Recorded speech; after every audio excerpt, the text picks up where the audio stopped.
I'm alive.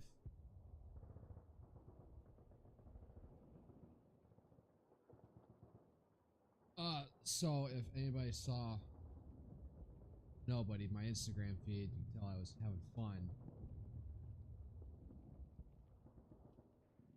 Momoamari stream.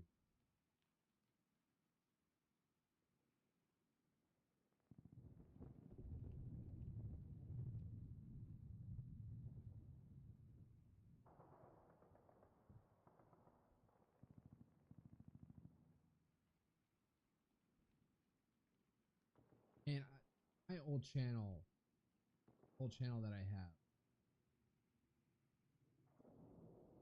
it was mainly the only thing being posted there was Angry Joe Show stuff. Then I just unsubscribed, and now the only thing there I see in my feed is mainly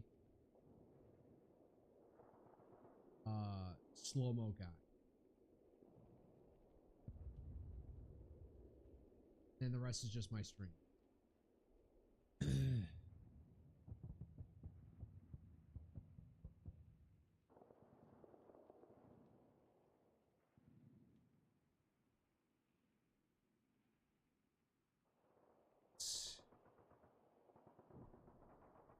No.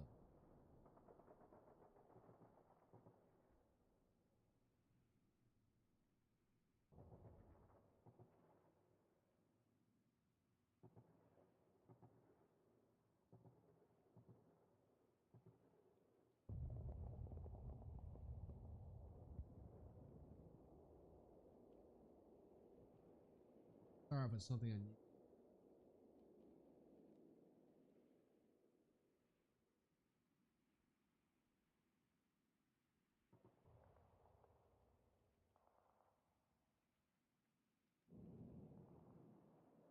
Razor Fist posted a video. Probably gonna say something about like, oh, I even seen like HLC, habitual line crosser, pick up the line that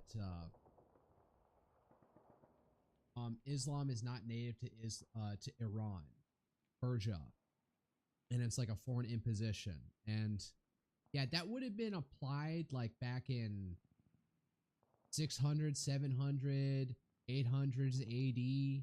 But now, no, that's Islam is now very much native to. And in fact, Shia Islam is like, if anything, like their specific, their cultivation of a separate Shiite identity has very much made Shiite Islam a thing of their own. Perhaps it's far more recent, but at least goes back to Nader Shah in like the 16 or 1500s. So no, it is largely Islam. If anything, the two forces, religious forces in Iran this day have got to be, it's either like Shiite Islam or, you know, irreligious Islam or straight up non-religious.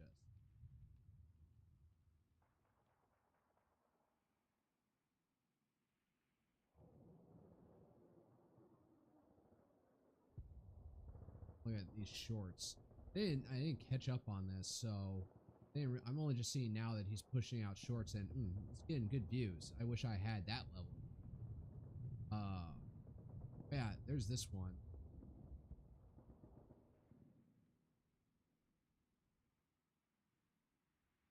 Oh wow, it's already in the right.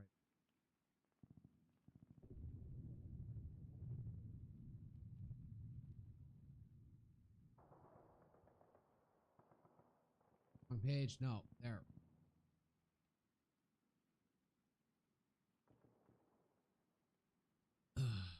Yeah, here.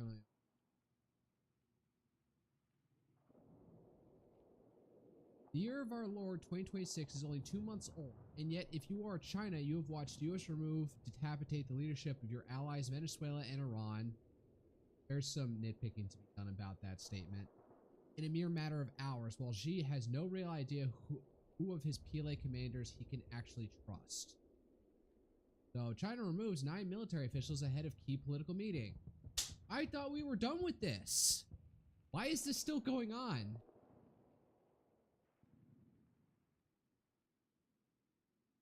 China has removed 19 officials, including 9 from the military, from its list of lawmakers ahead of its biggest annual political meeting next week. The removals were announced by the country's top legislative body, the National People's Congress (NPC) Standing Committee. No official reason for the removal has been given, but it comes just weeks after President Xi Jinping removed Zhang Yujia, his highest-ranking general and also one of his closest military allies, from his role. What is going on? Are they like trying to tell him like, dude, we can't invade Taiwan? A naval bombardment like that just isn't gonna happen. A naval landing like that just can't happen. With drones and shit, there's nothing we can do that can land shit. We're gonna get spammed to hell and back. We'd have to do an extensive strategic bombing campaign. And to like soften up the targets to get any place that we could effectively land. And by the time we do that, we'll be suffering from absolute shortages of everything at that point, because at that point the US is going to enforce a massive blockade of us. Like they'll probably like clamp down on Pakistan to stop us from sending oil to that them letting anything transit from through them to us. And if we could get that, it still has to go from Pakistan up through the Himalayas and then down and through the rest of China. That's really a hard thing to pull off. It's gonna, even if the throughput is gonna be absolutely abysmal. And it's definitely gonna cause civil unrest.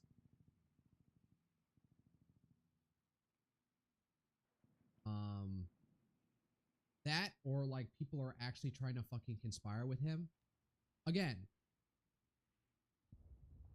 the lingering Jiang Zemin faction was thought to have had still influence over the various police apparatuses across the entire country. But the military was thought to be firmly under the control of Xi. Now he's purging them left, right, and center, so everyone's like looking at just like, we thought you had that branch under wraps. Like, why are you going, like, what is prompting this?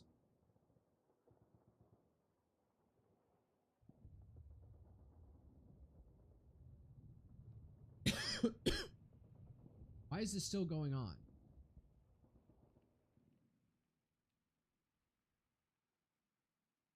The feeling in Taiwan must be a bit more relaxed. Indeed, albeit a China that is weak or disgruntled is as bad as one that is strong and aggressive.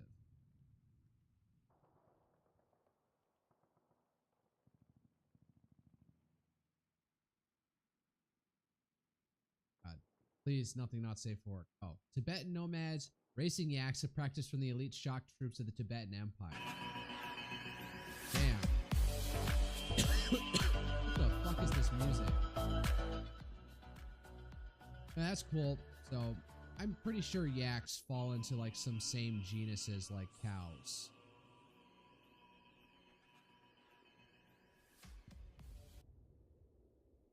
Oh yeah, what's Cornyn have to say? Senator John Cornyn tells CBS Ed O'Keefe.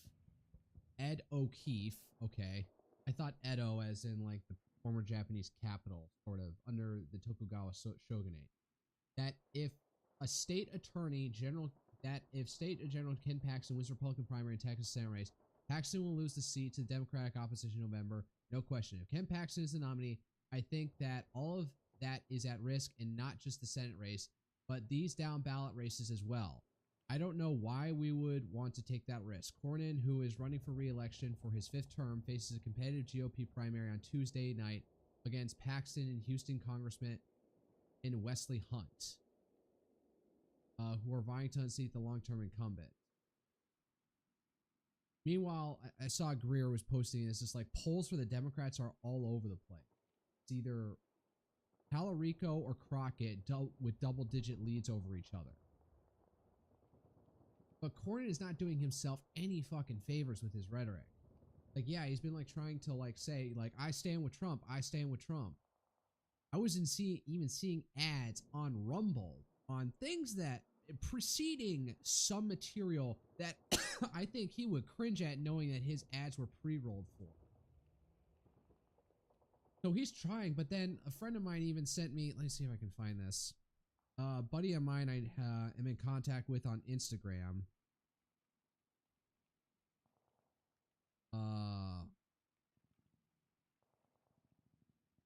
Shared something. God damn it. Fucking load. An article that like say of Cornyn saying like India is the future, which of course like for a large swath of the right is because like being anything, saying anything nice about India is immediately like grounds for censure.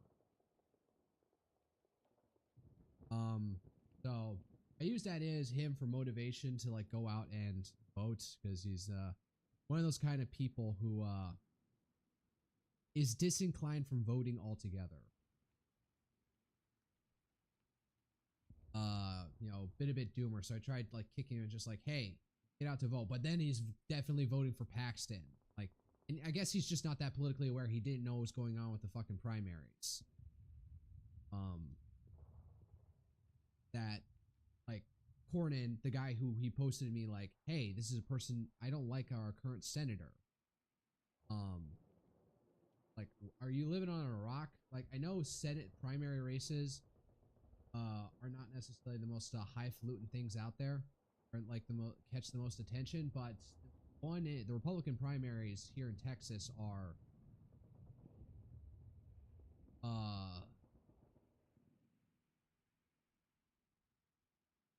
you know, it's gaining national attention. So the fact that he hasn't heard of that just means, dude, you're living under a rock, not being clear. Oh, I guess I got him out. I think we'll squeak through, but it might be way closer than we'd ever want. And what happens with Paxton? Well, I don't know. Give it 6 years, and maybe people will let it go.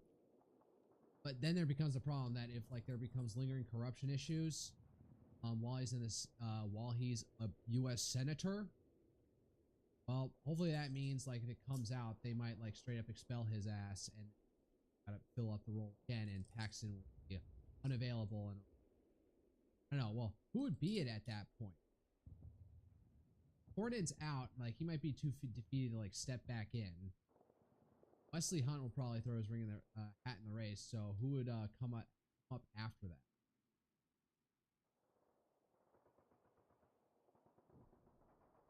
But you believe Ken Paxton could potentially lose the race. Lose the race and cost Republicans a big sense. No question. And it's not only important in terms of the Senate race, it's important. Talk about the most like wasp-ass face possible. In terms of what happens down ballot. I won by 10 points in 2020, so I actually helped the down ballot races. Since President Trump is not going to be on the ballot, it'll be the Senate race at the top, and then the congressional races, and then the state races. So if I'm on the top of the ballot and win by a significant margin, that'll help with the congressional seats. And I know that President Trump cares a lot about maintaining the majority in the House of Representatives in this midterm election. If Ken Paxton is the nominee, I think all of that is at risk, and not just the Senate race, but these down ballot races as well. So I don't know why we would want to take that risk. And your other opponent, Wesley Hunt, as he reminded me the other day, he said, look, when John Cornyn began his public service as a judge, I was about 11 months old. This guy's been in public service too long. It's time for the next generation. To Republicans who agree with him or ponder that thought, what do you say? I mean, correct me if I'm wrong, but I think either President Trump's either 79 or 80. And I don't hear any Republicans saying he's too old. And that's not the right answer. To say like, yes, I may be older, and you know, maybe give a concession that like this will probably be my last term. Something along that lines, but hey, I can listen to, I'm old, I still have my cognitive faculties, I can recognize what the new generations are looking for. Then that might ask some follow-up questions. So, you know, just because I'm old doesn't mean that I can't understand what the next generation needs. Or is hangering for. I think it's, you know, frankly kind of insulting, but what else is Wesley going to say? He's not going to make it past March 3rd, and he is going to force a runoff. And I guess if that's what he counts as success, he will be. That's fairly dismissive.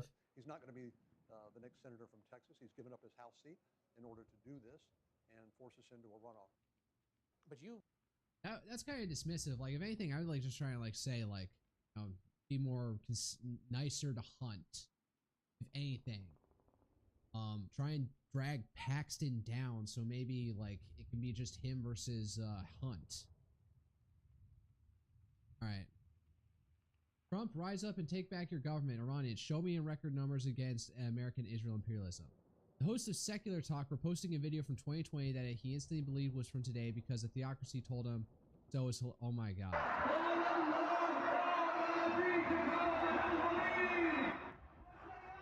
This is from 2020 apparently. Oh, where's the video? From Press TV, 2026, large crowd, old video. From Qasem Soleimani's funeral. Yeah, that is fucking ironic.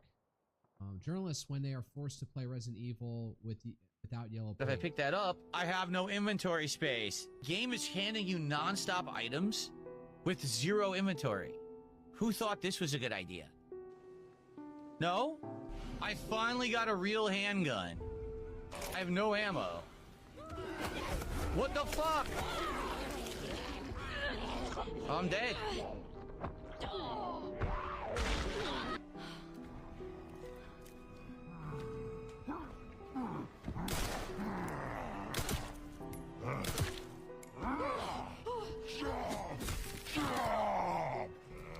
I know it's DSP, but I don't know. Resident Evil, I don't know. I haven't touched the game. Maybe if I were smart, I'd be like trend surfing, but all right, I decided to look over some of these shorts, so I don't know. How old was this one?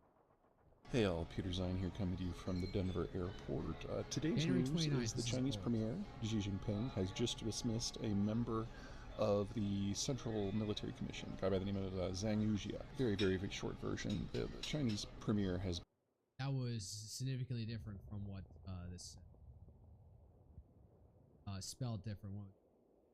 Zhang Yujia, and then he put in the G. been The J launching there. the most intense purge in human history, something that really even dwarfs Mao or Hitler, and has basically spent the last 14 years. I mean, who did Hitler purge? Like, none of the generals, I don't think so. There was the Night of the Long Knives, but... tangent here, but...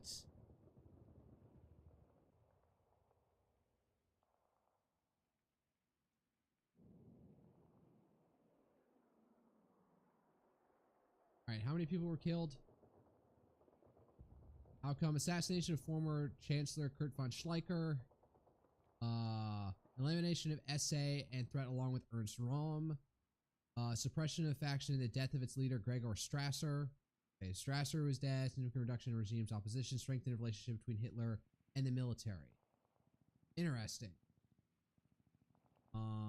Conflict between the army and SA.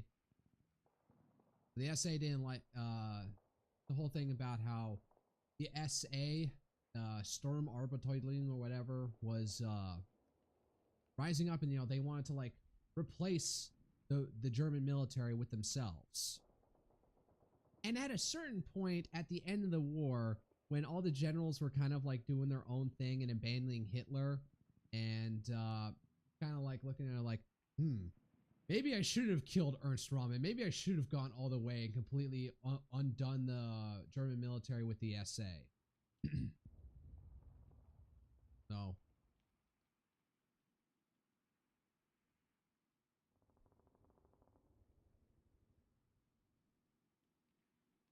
Yeah, so I'm looking at Heydrich and Himmler. Oh my god, it's Mr. Evil, like evil incarnate himself, Reinhard Heydrich. Heydrich. I don't know why I'm putting like the emphasis Heydrich. I don't know why Heydrich.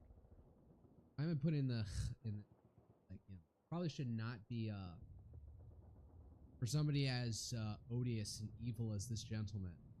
Probably should not be trying to give, like, I don't know, put like some flair on his name. Purge. Victor. Oh, here. This is exactly who I'm looking for. Official list of those killed. 11 in the Reichstag. Hitler's speech subdivided those into 61 persons who had been shot during the action. Allegedly, 13 had died resisting arrest, while 3 committed suicide. In his speech, Hitler revealed the names of 11 of those, 77. Ferdinand von Berdow, Denton. So he's SA, Sturmabteilung,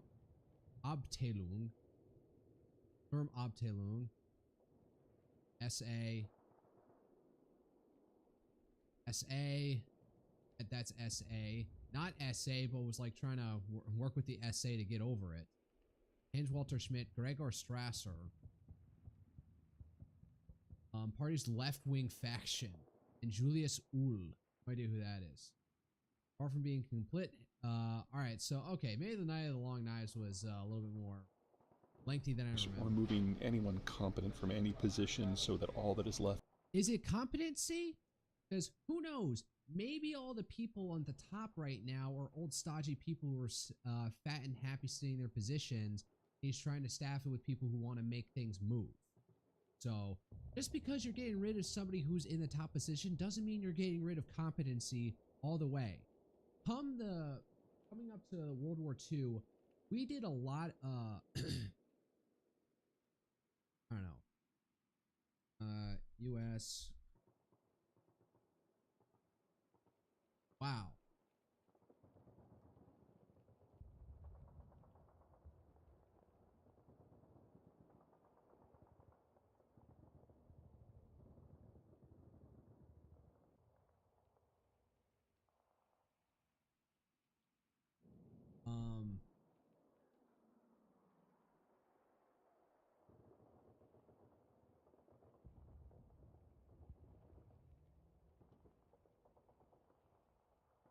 This is article. Ruthlessly purged the ranks of his generals and set an enduring standard for what it takes to lead his troops. World War II began with a series of dismissals across the top ranks of the U.S. military less than 2 weeks after the attack on Pearl Harbor.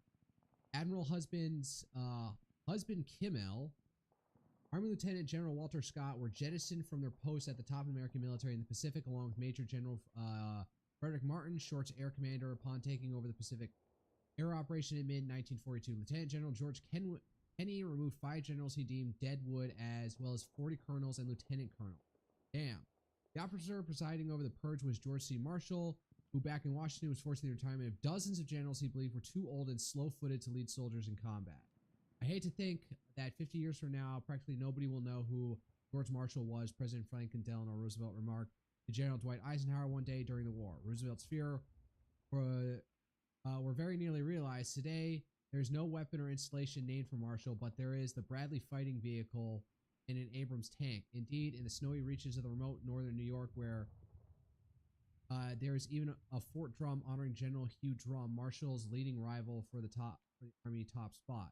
There's no Fort Marshall. Yet George Marshall was effectively the founding father of the modern American armed forces. Under him, the United States, for the first time, developed superpower military. Far more than George Patton, Douglas MacArthur, or even Eisenhower, this coolly impersonal man, as his subordinate Alter Wedmeyer called him, shaped the military of his time so profoundly that his work is evident the way army leaders have operated in Iraq and Afghanistan. Specifically, Marshall's unusual and very American concept of what sort of person constitutes a good general still influences promotions. It would be difficult to understand today's army without knowledge of Marshall's career, and especially his powerful sense of duty and honor. I'm more concerned about, like, the mass firing. So just because you're chopping people up at the top doesn't necessarily mean that you're getting rid of competency. Maybe you're purging incompetency. Left his personal loyalty to himself. For those of you who really like Trump, yeah. This is like him, like taking a dig at Trump. take note. It's gotten to the point that China has become functionally ungovernable if your goal is to actually achieve meaningful change. And now in the case of the military, the CMC is functionally like the American Joint Chiefs of Staff. But now of the 7-man commission, you've got Xi, you've got a political crony who is... What the fuck is that music playing in the background? Basically an inquisitor, and everyone else has been suspended or is under investigation and is no longer sitting. So the entire military leadership of China is now 2 people, neither of which have any meaningful military experience. So I'm not ever going to tell the U.S. military to not prepare for a fight, but we now have a completely decapitated structure in China that is completely incapable of instituting reforms or making strategy that is worth a damn. Or maybe getting rid of all those people who were fat and happy in their positions is now moving people to actually be able to start reforming doctrine and stuff, or like get things moving to actually pull off a Taiwan invasion. So, political purges might make you feel better about yourself, but they are guaranteed to absolutely collapse the institutions that you're trying to reform if your goal. No, sometimes to reform the institutions, you need to get rid of the stodgy old guard at the top.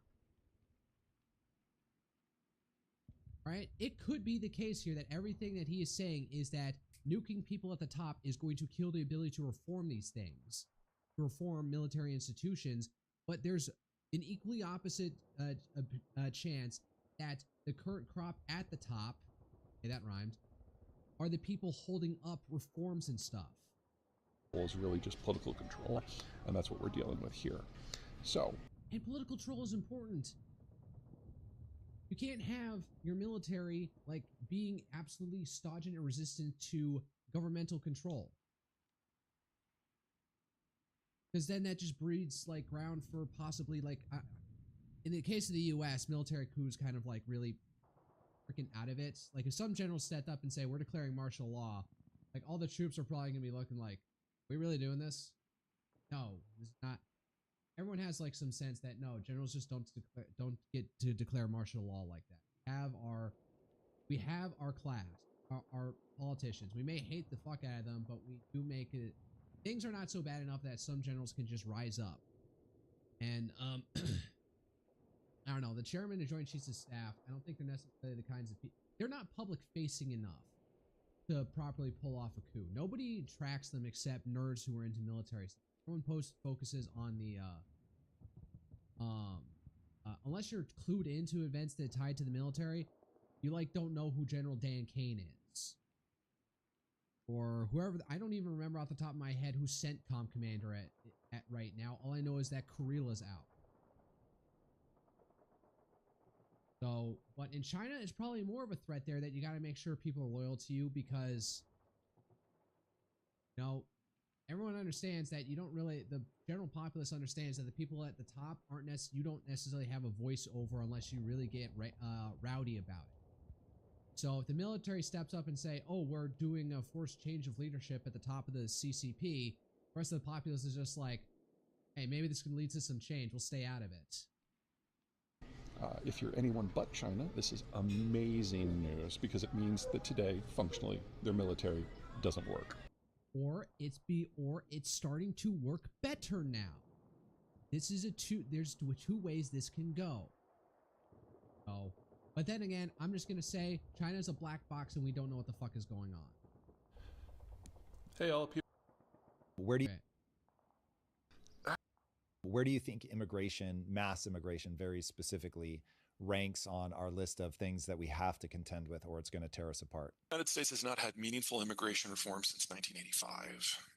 And the idea that the U.S. should be able to decide who comes in and how is obviously true. But until we get immigration not for some segments of the population. Reform, we have, on both sides of the political aisle, deliberately made that impossible. So I don't like what's going on with ICE. I really don't like what's no shit. I'm not surprised. happening on the border. And when I look at the Wait, hold on. What's wrong with happening at the border? It's like shut down and we barely have any crossings. It's like maybe 1,000 a month at worst. So I don't like what's going on with ICE. I really don't like what's happening on the border. The border is probably the least objectionable because nothing's happening. Everyone got the message like you can't get in. All right, it's purely the internal enforcement. So I wanted him to expand like what's wrong with the border. We shut it down, unless you just want to make a humanitarian complaint about cutting down not like shutting down the asylum system. And when I look at the demographic situation for the United States, like immigration has been part of our success going back 150 years. Yeah, back when we were importing like more culturally compatible you know, related European groups, not like tons and tons of Hispanics. If anything, they're acting the same way that Irish, Italians, and other groups did as well. Like, again, the giant seismic change that happened with FDR and his coming to the presidency and the Democratic sweep would not have been possible without tons of immigration from the late 1800s into the 2020s before the national we got the 1920 or something Immigration Act that like put in the harsh quota system that was more favored towards Northwest Europeans. If that immigration hadn't happened, the giant Democratic sweep that happened in 1932 and the subsequent New Deal that had been came to be would not have happened. And possibly, you know, in the wake of the Great Recession, government intervention may not have gone as far as FDR was able to take it. So you say it was part of success, but I would say that one of the biggest like kneecaps we did to ourselves was the, at least on economic front, was FDR's New Deal. But we have successively rolled it back over the years, but haven't necessarily reined in the bureaucracy that was enforcing it.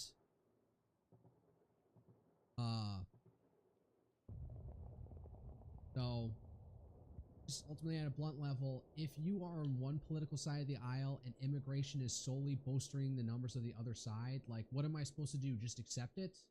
Like, no. I'm not, like, no. We're gonna have to go through some pain here of lower immigration levels, and maybe, you know, and I will be upfront and say, if this, like, hurts our economic growth, I will take that, because the political, social stability of it will benefit us in the long run. Deliberately reducing that to zero is incredibly stupid from an economic point of view. All right, I'm not going to rant any longer. From a cultural point of view, I kind of get it. But that requires Congress to do something. Can you elaborate on the cultural side? Why do you kind of get it? Sure. Well, I mean, if you have an unrestricted immigration system where people are not registered and you create a permanent underclass of people who are not assimilated, then American culture, by definition, is going to be competing in its own front yard. Right. So, like, here I'm saying the cultural matters more than the economic, because the culture will then influence laws, which then can affect the economic. Ultimately, all the people coming in here are probably far more economically leftward intending. So if you like laissez-faire capitalism to whatever extent, more immigration from basically anyone who wants to come in at this point is going to push that way to more status control of the economy. In addition, if people can't get assimilated, if they can't become legal status, they can't get things like a bank account, which means no, plenty of them are getting bank accounts now. They're operating in the cash economy, and they won't. No, we've had successive rules that basically it's open season, and plenty of illegals get fake social security numbers, or steal them, that allow them to set up bank accounts. Go to the police if they're. Fuck, even under Biden, they were giving out fakes. They were giving them social security numbers to people who were paroled or on asylum so that they could, you know, function within the economic system. Now, only recently did the Supreme Court come out and say, oh, now the U.S. government and the IRS can come out and now cross-reference each other's systems. So now ICE can look through that database and find people through that. There's a problem. So all of a sudden, they're not just being preyed upon. We have deliberately then created an underbelly that undermines rule of law at every level. Yeah, but if you grant them legal status, that's not necessarily going to guarantee assimilation either. If anything, probably not. Again, assimilation isn't real. The Irish didn't assimilate, the Italians didn't assimilate, only on a superficial level, on a superficial, slightly under level. And that was only able to be done after the 1921 Immigration Act, which FDR didn't touch, and then a forging of a new identity post-World War II, where we're all in it together. And also probably the chaos of the 1960s. Also, like, you know, probably broke down any, like, intra-white rivalries to make people far more white and see everything in terms of more white versus black. especially out towards the cities. But then you still have pockets of it. Like you can say New Jersey is probably like a heavily Italian area that's not hasn't like fully undergone that transformation just yet, where the rest of the country has. So just because you live in this legal status, that's not necessarily going to help them assimilate. And I disagree with the concept of assimilation in general. You know, none of that is good. But if everyone has legal status, then all of a sudden they can go to the cops, and organized crime can't get grips, and the cartels can't spread across the border nearly as. If anything, it might make it the problem even worse, because then you have tons of legal citizens that you can operate, that cartels and gangs can work through Easily. So this netherworld we're in the moment, where we prosecute migrants, but also deny them regularization options. We've created the perfect storm to increase the crime rate, to make sure. If anything, well, crime rates in the U.S. are mainly driven by Black America, and things are falling. They're probably starting on Biden, and probably a good chunk of that is that Black America's fertility rate is in free fall. So, just to blunt, by natural processes, there's going to be Black America, especially NBAs, descended from slaves. I don't know what NBA even stands for. Founding Black, whatever. People descended from slaves, they're going to become less and less a share of the population, and any new Black immigrants who do come in are probably going to be of a more cream of the crop of, like, sub-Saharan Africa, or the Caribbean, or the Caribbean as another place. So they will probably not be as socially. We're not going to have the same crime rate as regular Black America. So, no, if anything, legalization make things even worse, because once you give a bunch of legal status to all these people,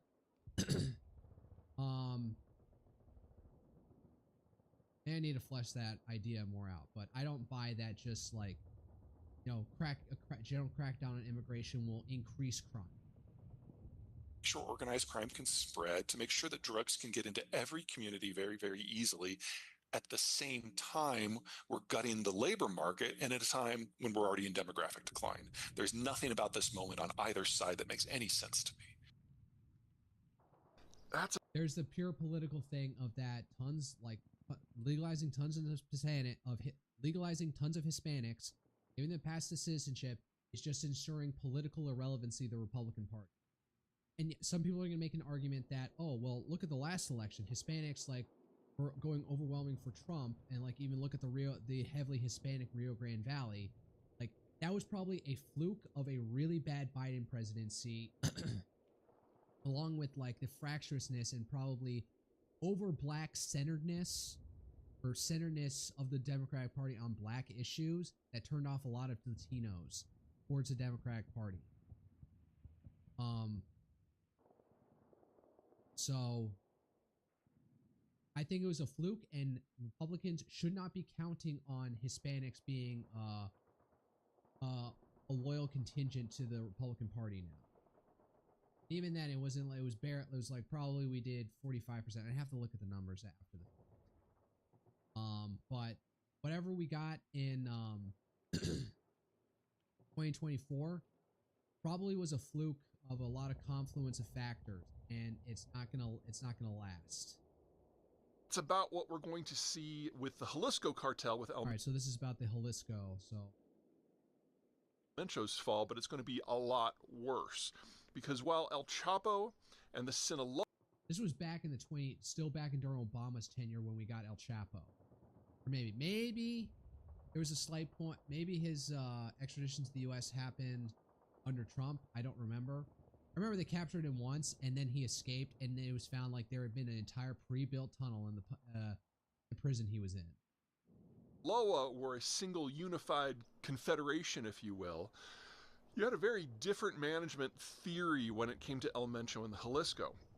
For them, the shit was the point. So the first thing they did when they moved into a new city after getting rid of the other cartels is they'd kill the police chief in his office. They'd go after the church. They'd go after anyone who they thought might look at them weird, sometimes just cuz. Their idea is they wanted everyone to be so terrified of them that they would never even considering standing against them. It's a very different. Again, I've seen a video of like some Jalisco guys burning, like, I don't know, they somehow create a flamethrower under barrel attachment to an M16, like, you know, a Armalite style rifle, and torch some poor guy stuck to a tree. Different from the bribe and hearts and minds strategy that El Chapo followed. I'm not trying to say El Chapo was a nice guy, still a mass murderer, but El Mencho like reveled in the blood. And now that he's gone, we have an institution that he created with paramilitary tactics that has basically said, you know, kill anyone who might theoretically get in your way, and then maybe 5 people on the side just to be sure. With him gone, that pressure cooker is now going to explode. And we're already seeing in Jalisco State, which is down in the south of the country, just south of Mexico City, Puerto Vallarta area, is already on fire because the people who used to pay homage to El Chapo are basically burning vehicles and stores and anyone that they've ever had a gripe with.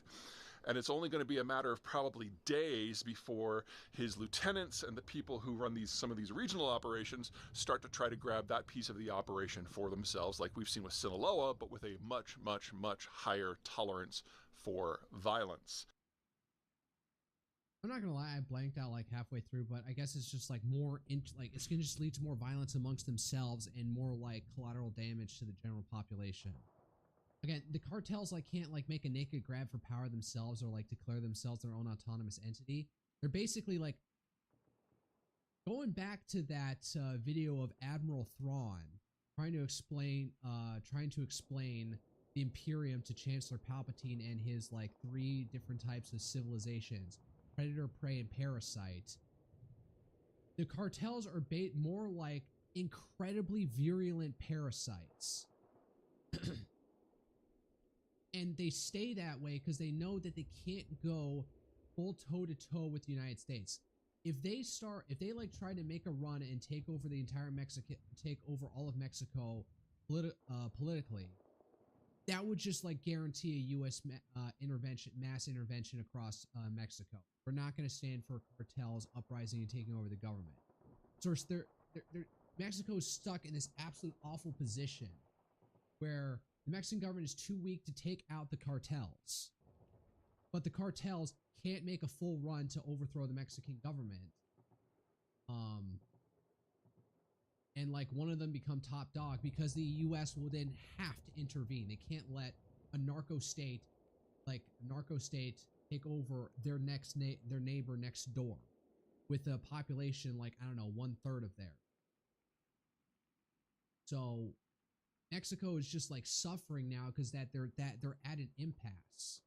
To a certain extent, maybe you would want somebody from Jalisco or from El Chapo to make a run for it and say, you know what, we're gonna use I'm gonna become king of all the other cartels. I'm going to lock people in together and we're gonna take over all of Mexico. Something has to end, and then maybe like try and do some transition away from being a cartel. Be idealistic about it. I don't know. That sounds too idealistic, but in a sense, you might want somebody from the cartels to say, you know what, I'm gonna make a run on the Mexican government itself.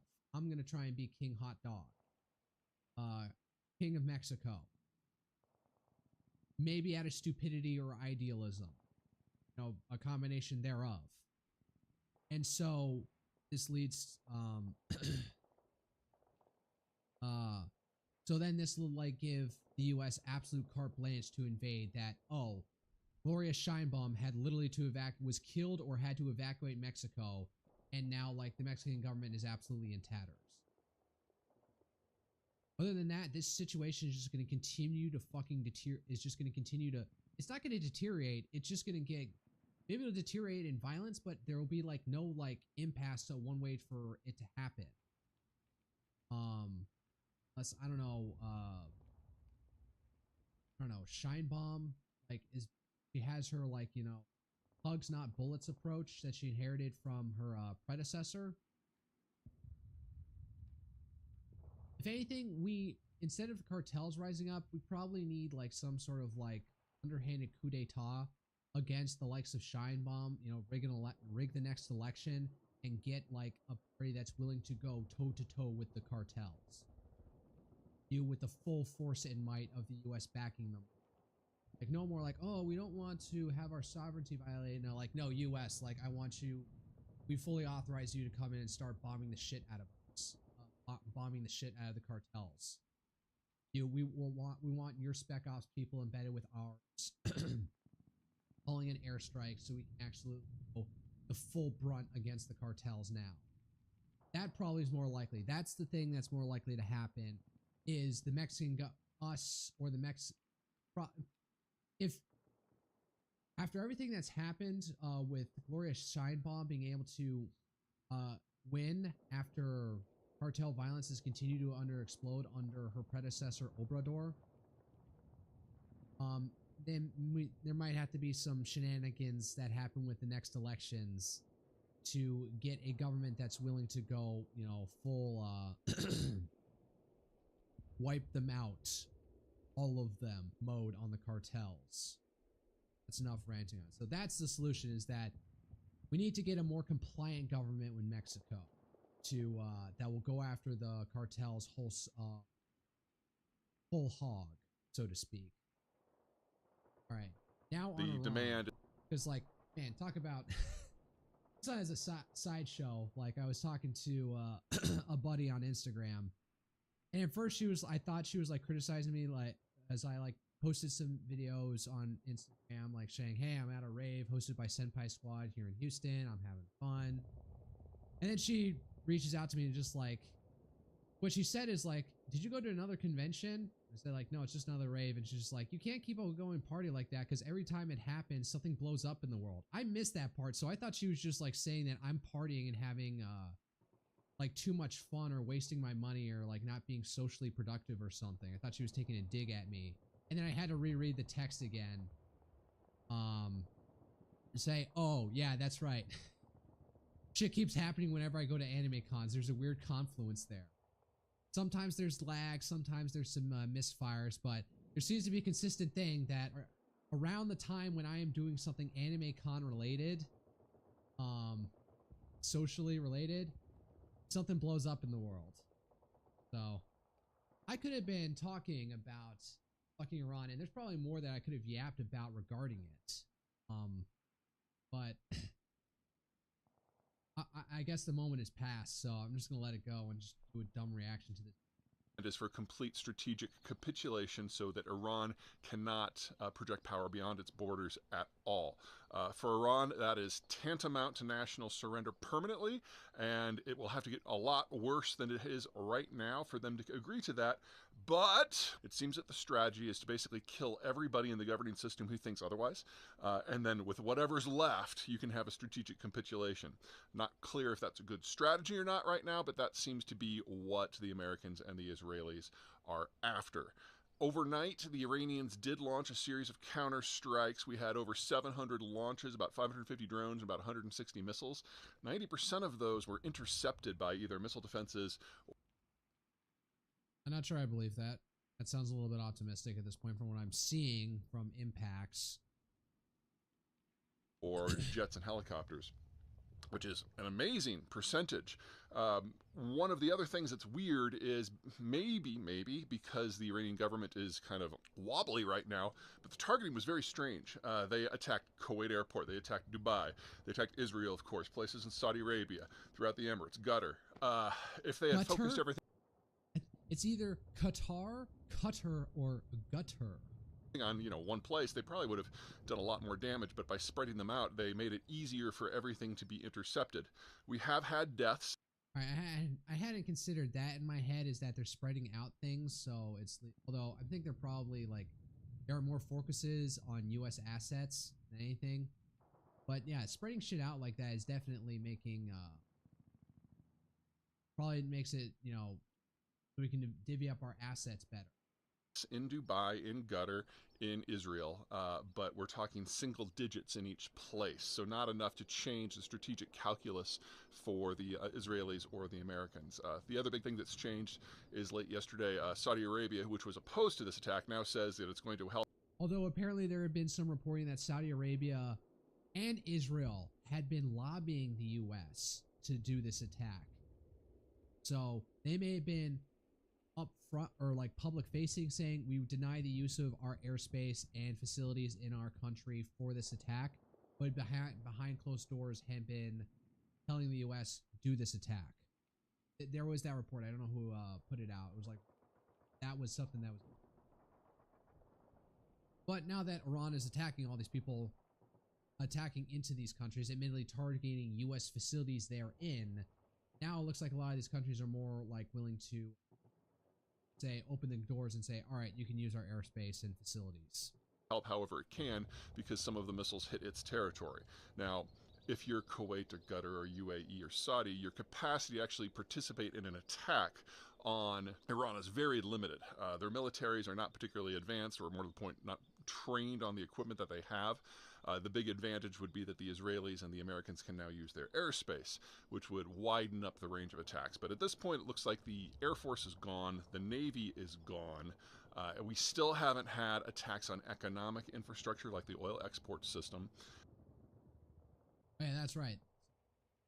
They're claiming, like, there's been back and forth. Last I heard is no, the Hormuz Strait is not closed. IRGC, like, said something like that. Maybe I'm wrong. Maybe that has changed to this. But otherwise, even with all the uncertainty, like, fill up your gas tank now, because, like, come Monday, there's probably going to be a shock. And if it's sustained for, like, 4 weeks at this point, maybe that might be enough to, like, I don't know, start up more, fracking operations, because at a certain point fracking operations can only operate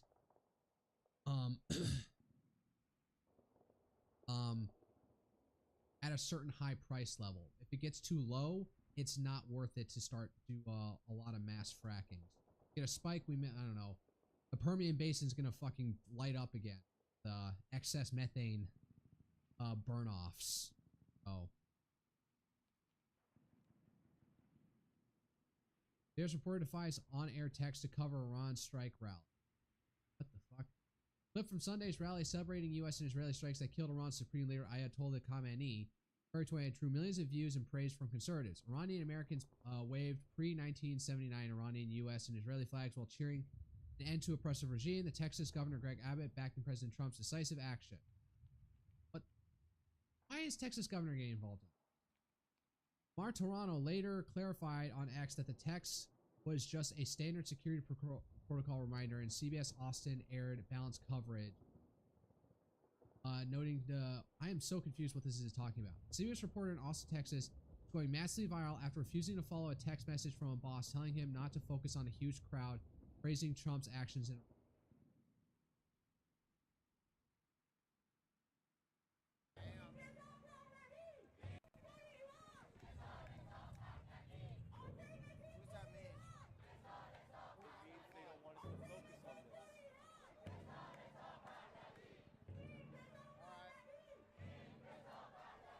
Here's the thing, all these people chanting in the background would probably not return to Iran. There was a point under the Shah when there was actually back migration to Iran, that it was that good. But nowadays, you know, still with like a country that's still with its IQ in the like 80s, there's probably not a lot of people who are willing to go back to try and help out the new country.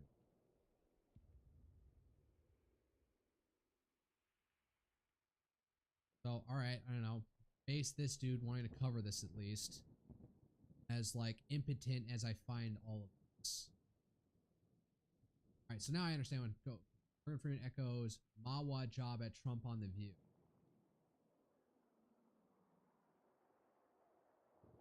Oh, make America white again. Iran fires missiles at U.S. bases and Gulf sites after Khamenei killed. So now Iran's pissing off everybody. It sounds like what happened that they had prearranged, that the IRGC and everything had like prearranged to say, oh, All right, listen, if we get taken out, you got anybody in your individual missile stations, you have free reign to hit your preordained targets that we've already assigned to you at your discretion. Like, if you can't get and communicate, if we're not giving you orders, you have freedom to launch missiles. And now they're fucking launching everything at different countries like Saudi Arabia and the like.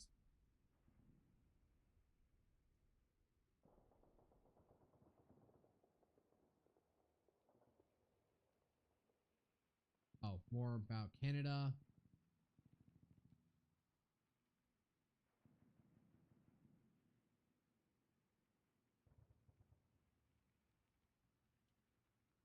This map is not from a book, but most Anatolian cities had non-Greek names, even by the Byzantine. Oh yeah. Fuck, February 28th. Oh, that was like a day ago.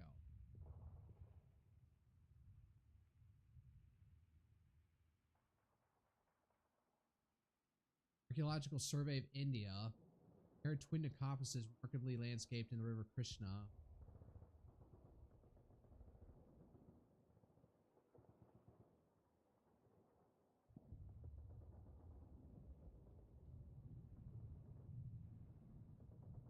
Under the King-Ping paradigm, all modern military operations of any scale will initiate with strikes on key military and civilian leadership locations, including the head of government state. This is a significant departure from past practice and doesn't get talked about enough.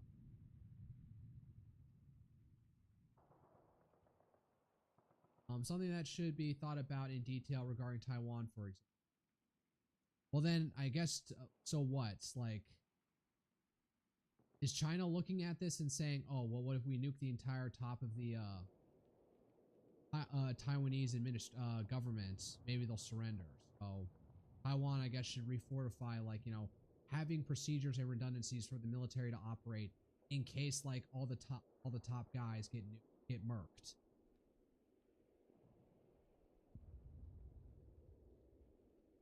Worry that this new norm will be bad for us eventually. The Republican Party has been considerably more personalized than the Democrats and is ideologically committed to ill discipline, so struggles with institution building. We have serious problems with our top guy when our top guys go. Alright, so he hasn't gotten any like big take on W is saying to. Hold on, what was that? Was somebody complaining about?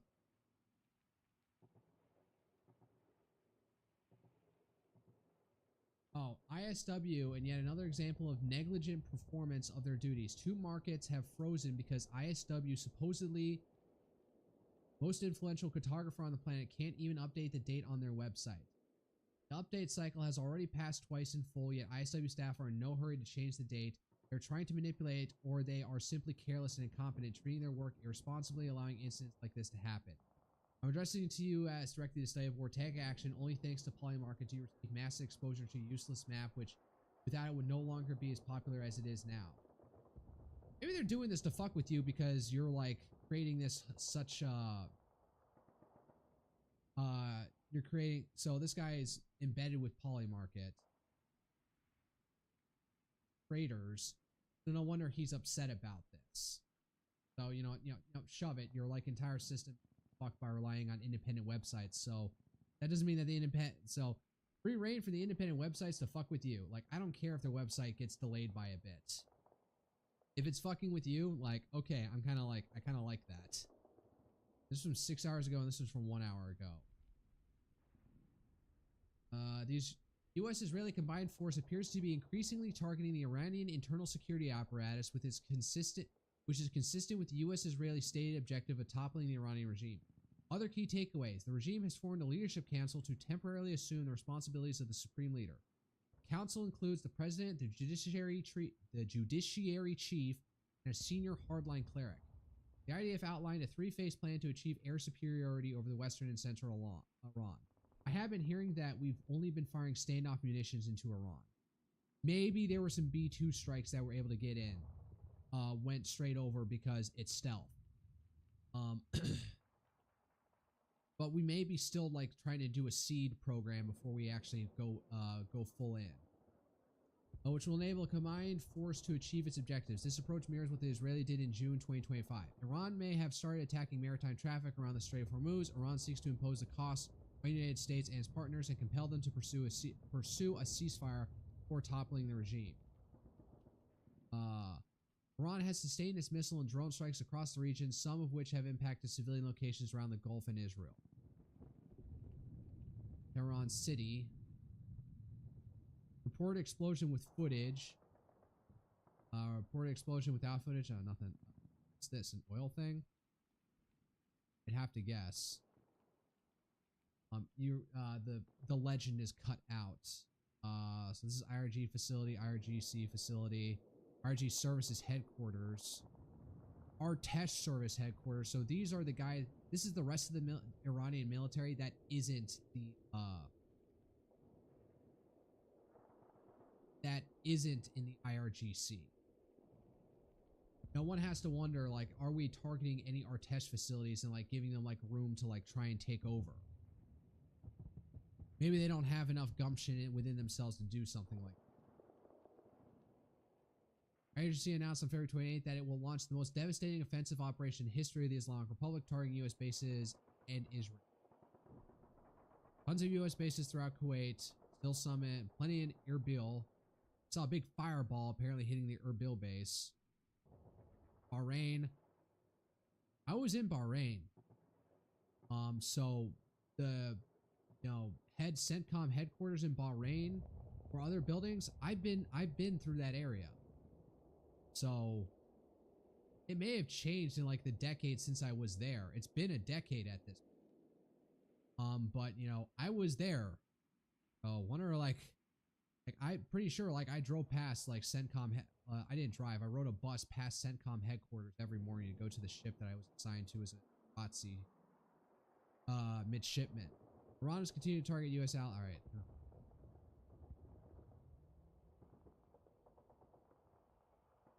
All right. The IDF killed nearly all senior Hezbollah commanders and 45% of its fighters, decimated its weapon stockpiles, and destroyed its military infrastructure during the 2024 conflict. Israel has continued to conduct nearly daily airstrikes against Hezbollah in Lebanon since the ceasefire, further limiting its ability to rebuild. Hezbollah has replenished at least 1/5 of its pre-war weapon stockpiles, according to Israeli intelligence.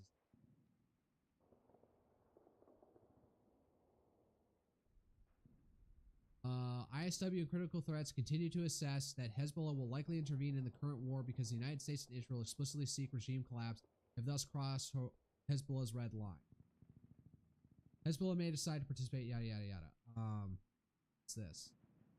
The People's Liberation Army Navy may be preparing to launch a new type of guided missile submarine.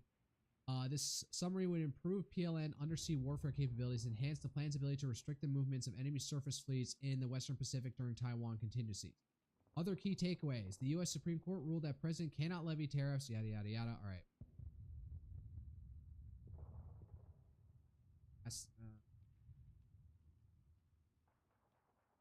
I'm not even thinking I'm going to go to class. I'm already over the hour. Operation Epic Fury. Per release in the U.S. Department of War, U.S. Secretary Pete of War Hexeth will hold a press briefing at 8 a.m. Eastern Time tomorrow. I ideally will be at work at that point.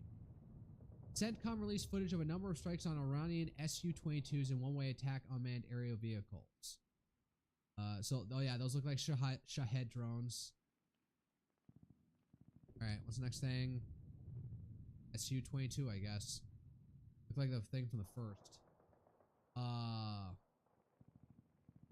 Despite senior officials in the Trump administration publicly telling reporters Saturday that the United States chose to attack Iran because they had received indications the Islamic Republic was planning to cause a potential mass casualty situation by preemptively launching missile attacks against the U.S. bases in the Middle East, Pentagon briefers acknowledged to congressional staff in a briefing Sunday that Iran was not planning to strike U.S. forces or bases in the region unless Israel attacked Iran first, undercutting one of the administration's main arguments for strikes against Iran, according to multiple attended the briefing and spoke to CNN. What the story is about why we have ended up doing this, it's gonna like be, it's like so muddled right now. What it is and what it eventually will be, come out to be.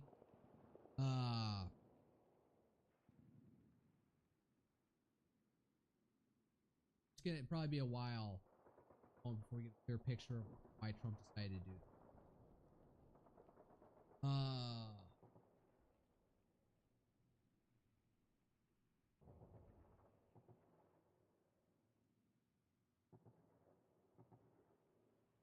Okay, Hezbollah is gonna get in because they targeted and killed Khamenei. Apparently, it was the Israelis who pulled it off.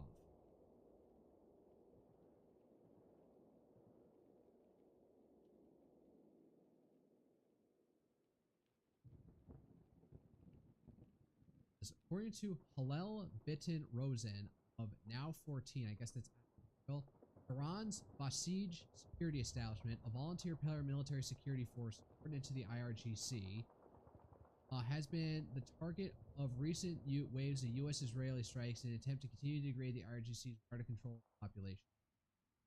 All right, well, at least we're backing it up, like saying, all right, we're going after all these we're going after all the IRGC people to give room for possible overthrowing the,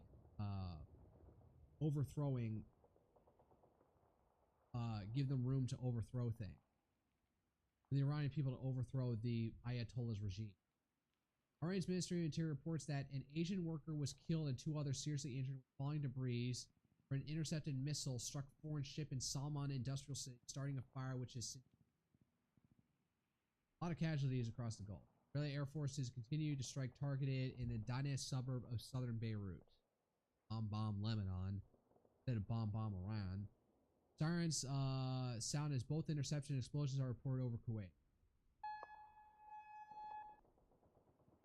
Strikes by the Israeli Air Force are targeting a number of high-rise residential buildings in the southern suburbs of Beirut. Apparently, like, Shahed drones have been hitting, like, apartment buildings and hotels across, like, Bahrain, UAE, and Qatar because we couldn't evacuate. Like, they're claiming it's because we were hiding U.S. troops in there. Like, we couldn't evacuate them, so we sent them out to hotel rooms. So we start hearing stories coming out. Like, interesting if that starts coming out, like how they die, how some of these U.S. server members have died. If it's because we put them in random hotel rooms and then the Iranians figured that out and sent Shahed drones into those buildings, that's gonna look ugly. That we weren't able to protect our people like.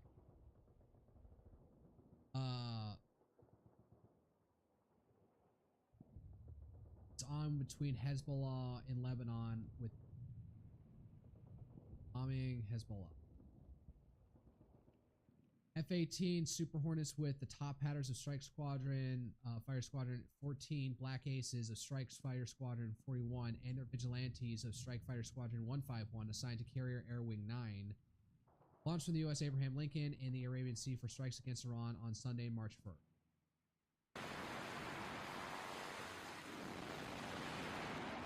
Wow, what the heck? I couldn't see there anything from the rafter door.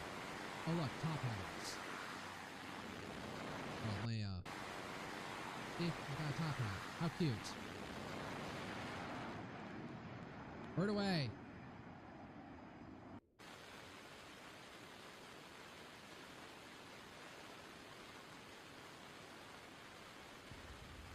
Alright, enough. Stop. Shut up. French nuclear-powered aircraft carrier, French ship Charles de Gaulle, R-91, which operates around 30 Rafale M's and several other support aircraft, has been redirected from its ongoing deployment in the North Atlantic and Baltic Sea, with the carrier and its strike group ordered to immediately head to the Eastern Mediterranean amid the ongoing conflict with Iran. Wow, so now even the French are getting motivated. I don't know. North Atlantic to the Baltic Sea, to the Eastern Mediterranean.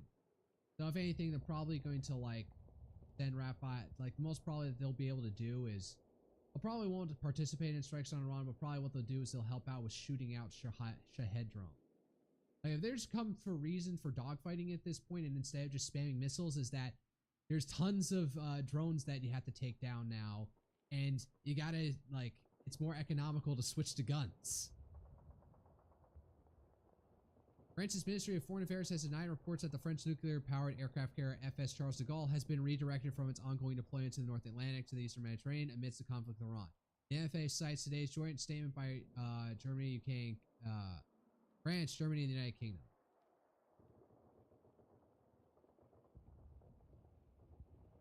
So that's not happening, apparently. All right, I fell for it. Whoops. Maybe I should say they should get those Raphaels, get them some experience shooting down fucking drones. Fox News reports that there will be enhanced security measures at the U.S. Capitol beginning tonight and into Monday because of concerns about terrorism in the wake of ongoing conflict with Iran. They could have sleeper cells out here, but if they do something too fucking stupid, it may actually it might, like, you know, turn public support, like, you know what, all right, fine, let's go all the way in with Iran and sway public opinion the other way. Like, if they pull off one terrorist attack that hits like double or triple digit body count, that may swing the, you know, like, everyone may be upset that we started this shit, but if they kill U.S. citizens on U.S. soil, that might, like, put a death knell in, like, massively turbocharge the American population to saying, you know what, bomb Iran, bomb Iran. Maybe not for a full boots on ground intervention, but like giving more public consent or support for a bombing campaign, and kind of ignoring the fact that we started this. Heavy strikes by Israel warplanes on the Iranian capital of Tehran. Are those mountains in the distance? I think those got to be mountains in the distance, not smoke plume. So whatever they're doing, they're hitting stuff closer to the mountain than within the city. Several of the rockets fired tonight from Hezbollah at northern Israel appear to have suffered some kind of failure, with most falling short of the Israeli border.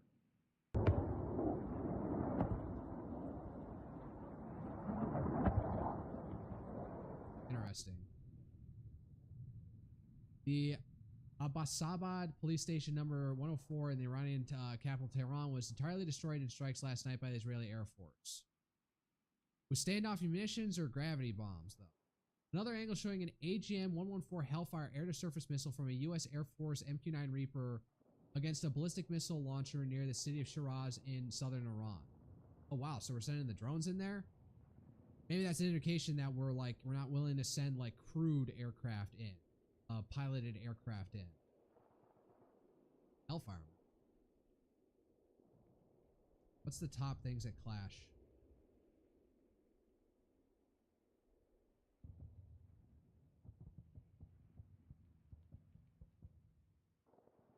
Brent oil surges 13% to $82 a barrel at open after Iran strikes. Oh, this is all from 3 hours ago. Rockets were fired from Lebanon to Haifa, Israel. Iranian drones struck the UK's Akrotiri airbase in Cyprus overnight, causing minor damage but no casualties.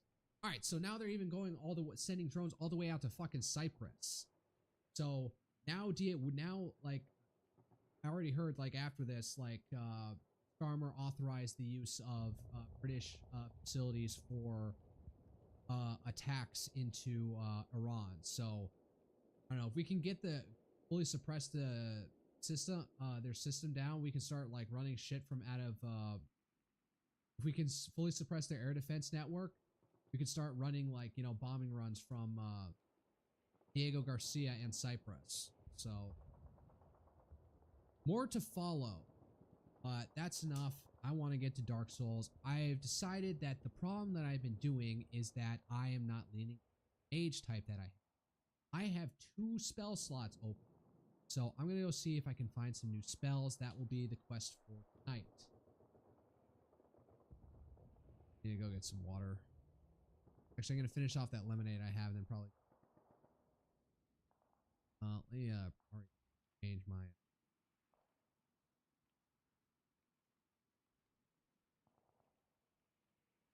Remastered.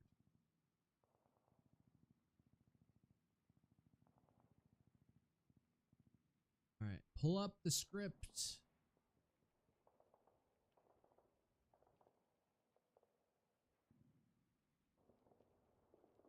I'm gonna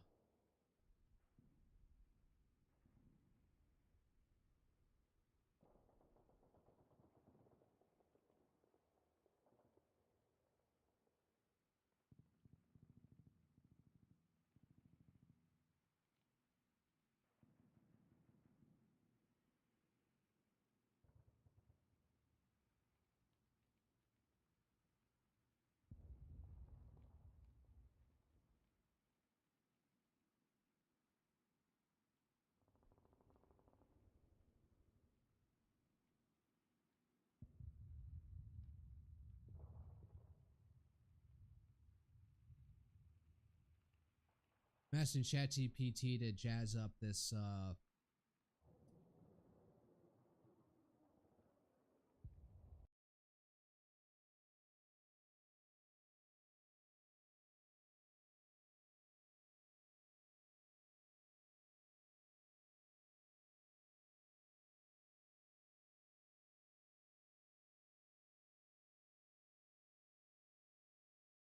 right, good enough.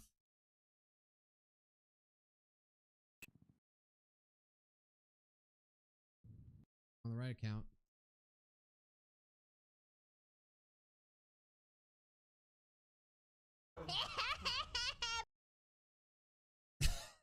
Okay, here's a quick update. Apparently 10 minutes in. From like on the hour that it started. Breaking, Hezbollah leader assassinated 10 minutes after announcing entry into the war. And what's his face trigger point is like laughing at it with the Corone clip. So yeah, well that lasted all of like 5 fucking seconds.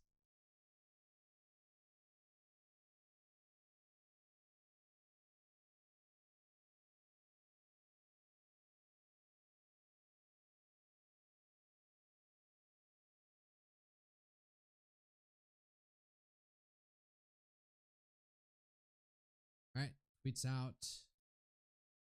Look at my notifications, see if I missed anything huge.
Oh my god, Shia LaBeouf is like he is aged. I remember when he was in Transformers and he was young and stuff, and now like holy shit, life has taken taken a beating on him. His hair's already graying and he looks like he's aged like how old is he? I'm not gonna look at fuck that. All right, at the game, let me go get something to drink. Drink.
capture didn't work,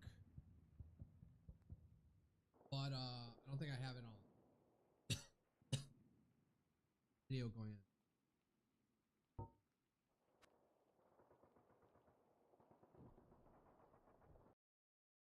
I can't even screw it.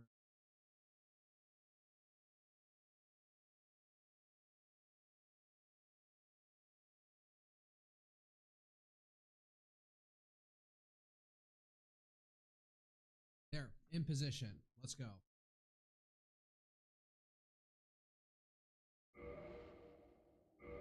Continue.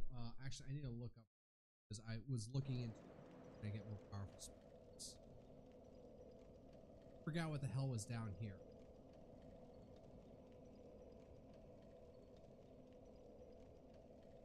I'm making the joke that the next Ayatollah will be Samayed Haidullah. They just used his like first name. It should have been like Samayed or something. Samiji or something. Something that comes across.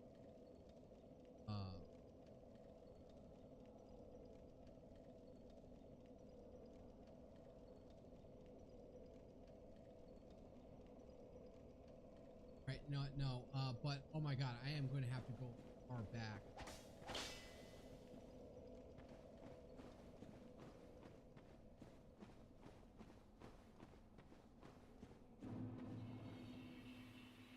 Did it. Yeah, you beat whoever it was.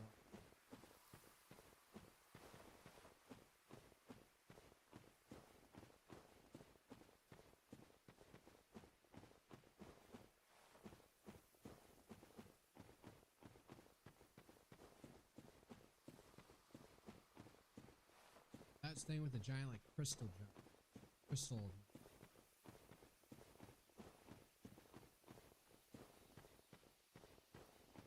Doing some absolute endurance training right now.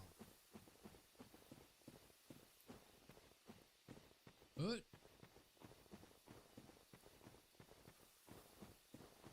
What the heck is that?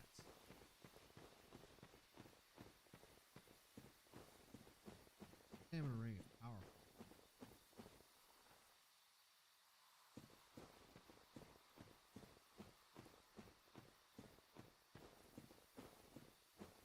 I don't think this is an item that I can.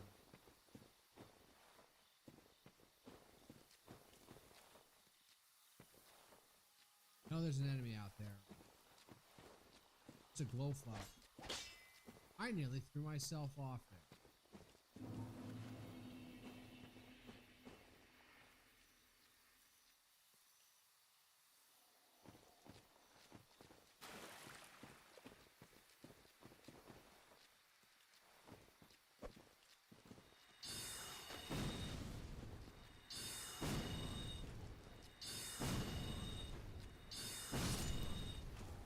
Alright, so now I can fully three-shot down.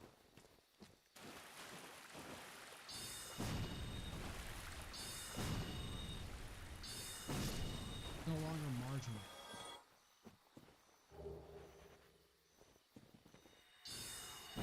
It's just a range fire away from it. Try and change my weapon, that's what I was trying to do. Failing it. Okay, don't use the heavy attack.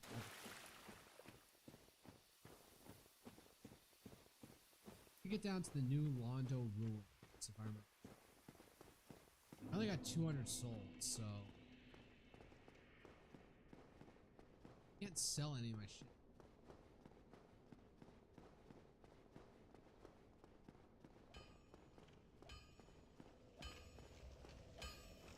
Well, hello again. You seem to be doing all right. Need anything forged? No, can I sell you some junk? I'll be seeing you then. I swear, I thought there was a rule that I could.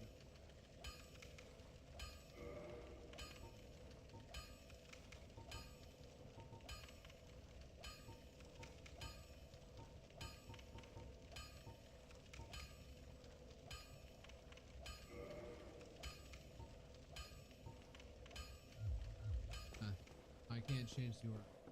To have all this ton of inventory. Okay, I have to fight all the way back to Firelight Shrine. Save. Remember, I'm here. How many souls?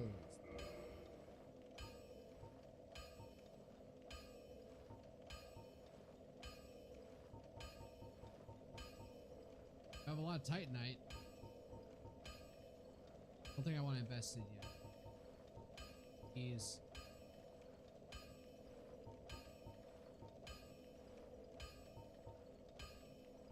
Spells. I guess these are items. Soul of a nameless soul. So I have some soul. But I doubt that's going to be enough. Oh.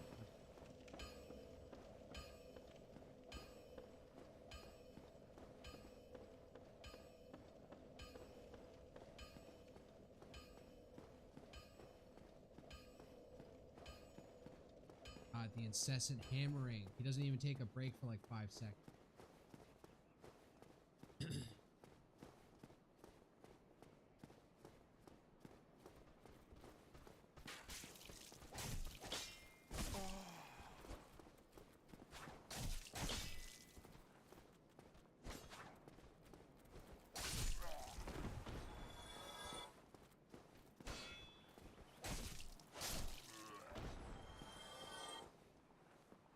Just be safe.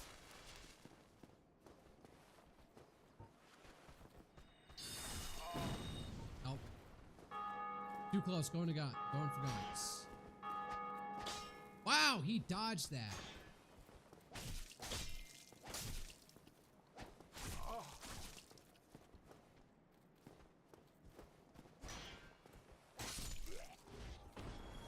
right, that nearly killed me.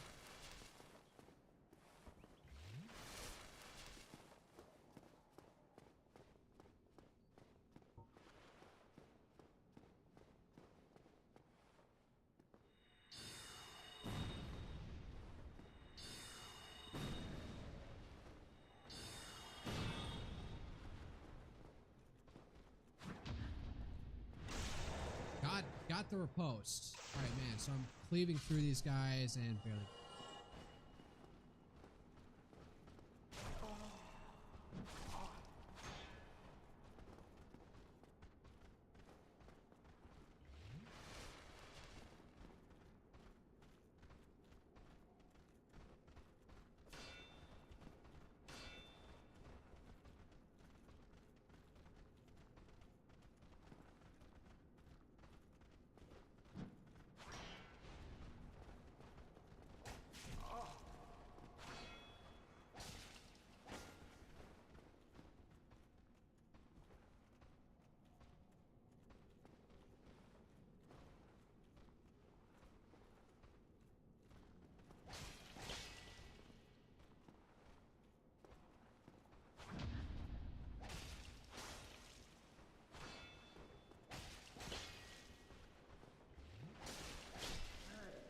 No, you don't get to heal like that in front of you. Got something? Ah, Titanite shard. I think Dark Souls 2 like improved it. Like there was a point, there's a certain point where you can only grind an area so much before the enemies they're stopped spawning. They go away. You can summon them back with certain items, and then you can also usually that also came with oh my god, what did I just open?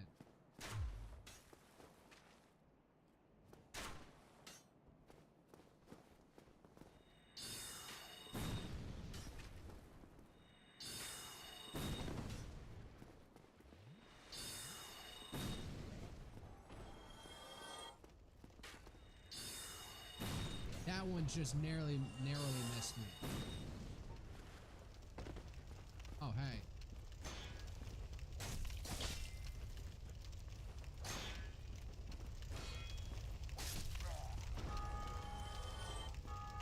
Can I get the backstab on this guy?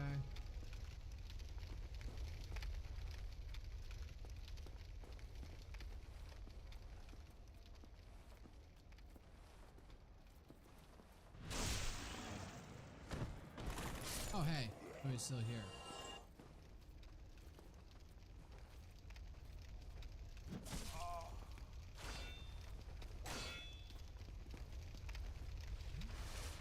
Can I get the riposte on this guy?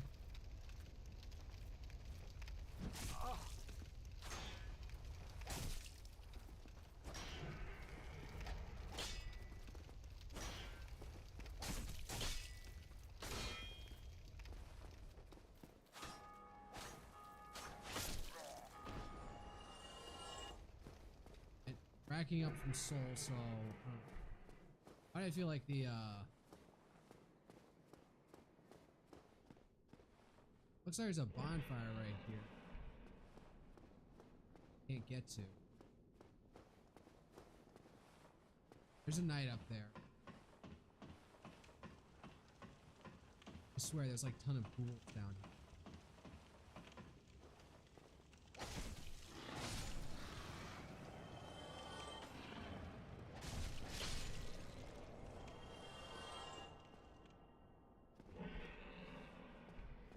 That giant sound.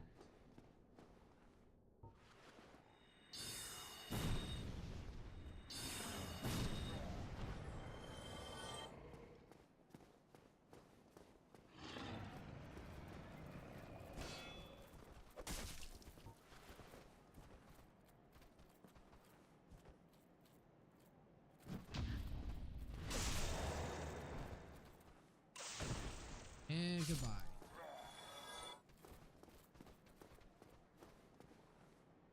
Alright, the dragon's tail is right there, so honestly, if I could lock onto it. I have bow and arrow. You can actually kill the dragon. Absolute cheese tactic by shooting his tail non-stop. It takes like a good half an hour to do so, but it can be done. But I'm trying to get back to Firelink Shrine. Oh shit.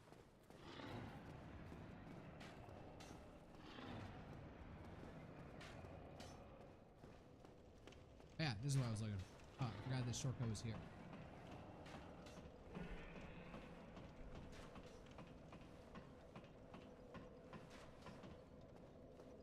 Save.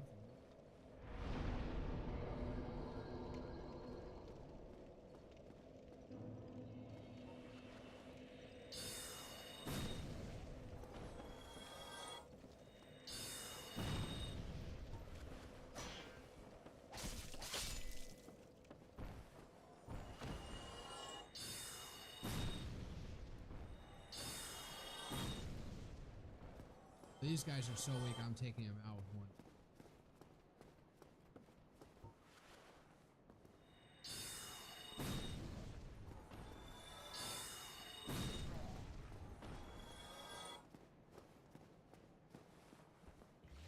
That was a misstep. What is with those sound effects? It's so like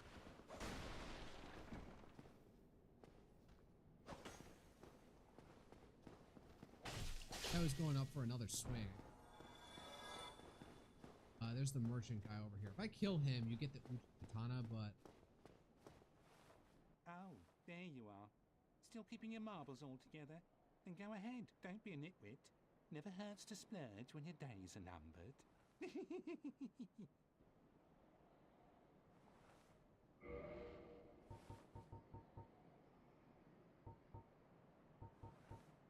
Rapier.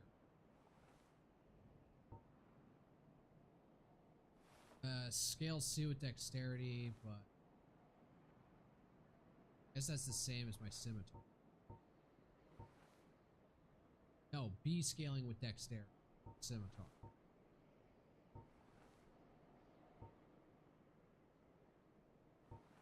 Strength. Spear. East-west shield. Peter shield. Where is round? Oh, this guy. Right finger. Online play. What a waste of time. Shut up.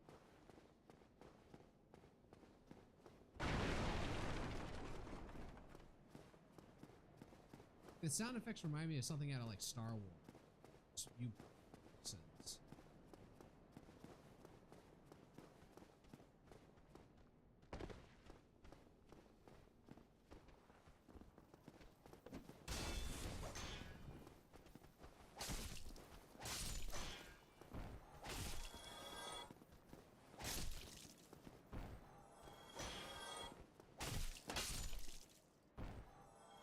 Really glitched out. I'm only getting 60 off of these. Oh, we're not doing it.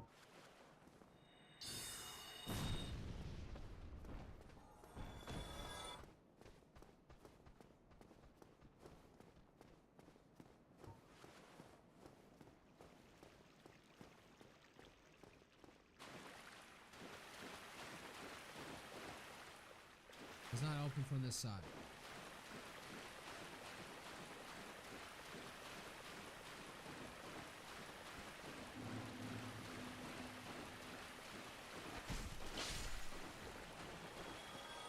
That's only gave me 20 souls. Now that I'm actually counting because I'm thinking.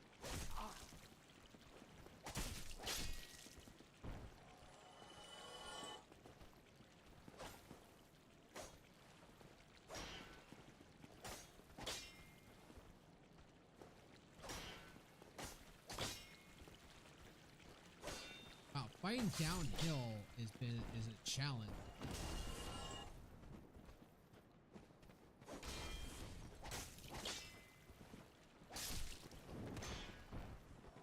That was a rather clutch save right.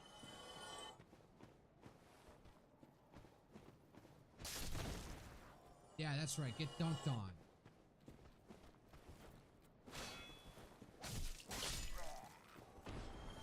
I swear the like further back towards Firelink Shrine, like the weaker these guys are, and it's like souls. All right.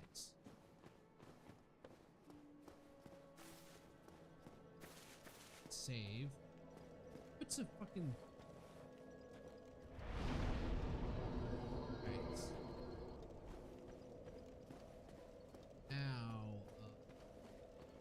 on this way. New Orlando ruins.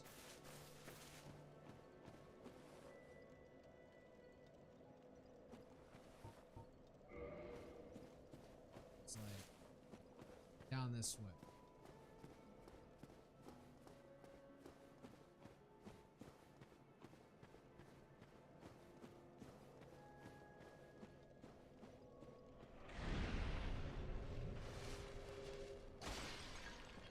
Who's that?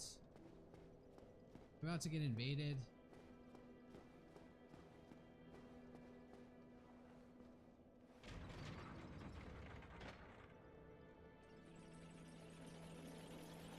Brought up.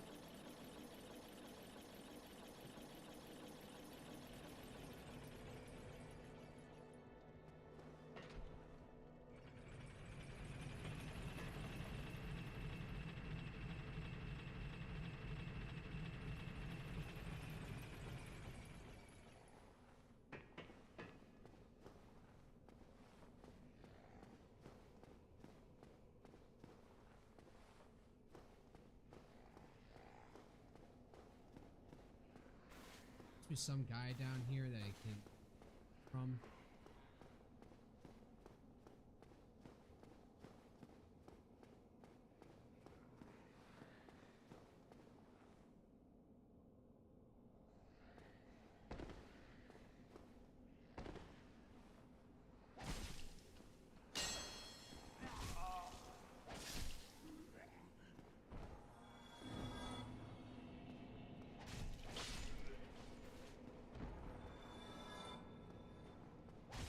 I'm getting distracted. I'm supposed to find some guy who...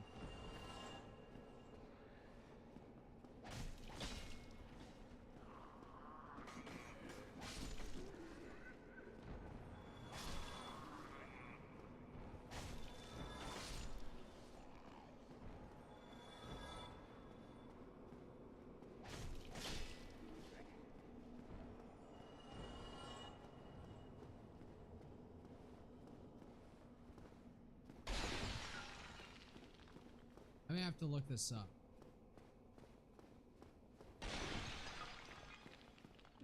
This leads to Valley of Drakes.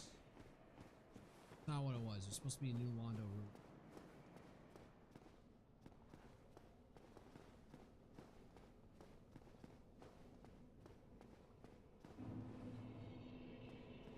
It was somewhere down here.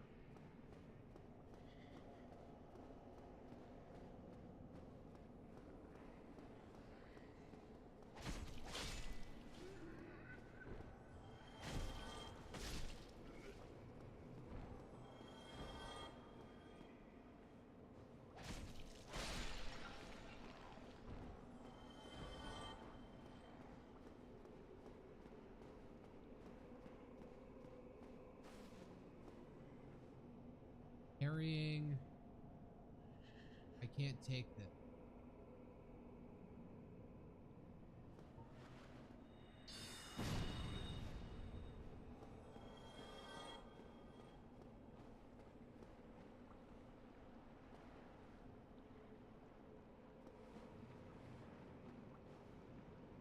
Oh. This is unusual. You haven't lost your head. And more importantly, you're free. How on earth? Well, I shouldn't pry. I'm Rickett of Vinay. I was once an established smith. Look at me now. Can you believe it?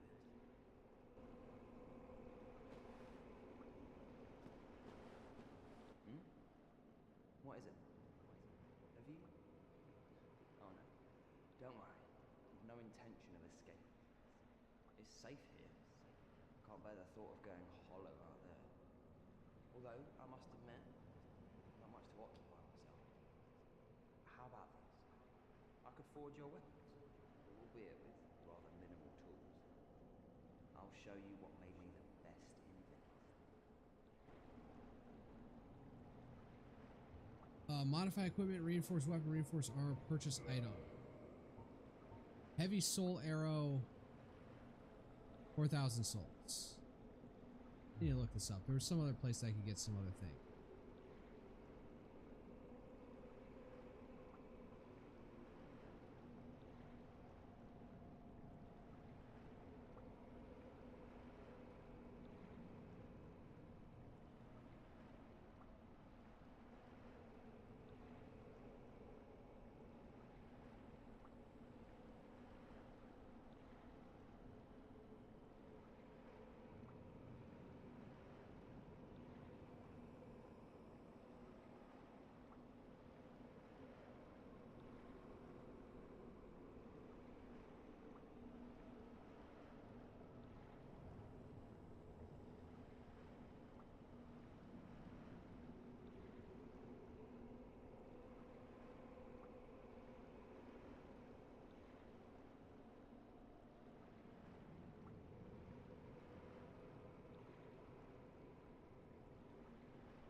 I'm a little bit lost, so I need to find the undead Come bird. back soon. Smithing helps soothe my nerves.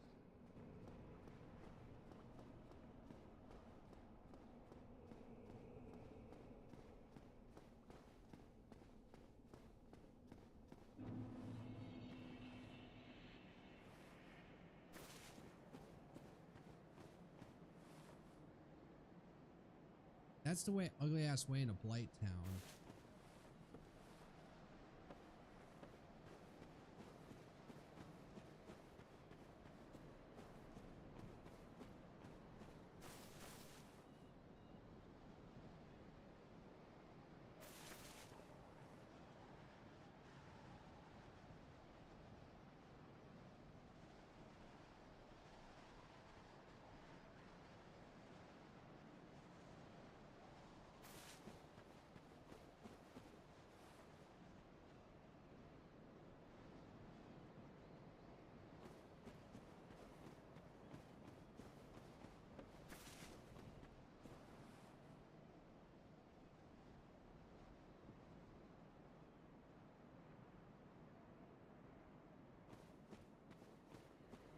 a little bit lost where I'm going. That's the way to Blight Town. The path to nowhere.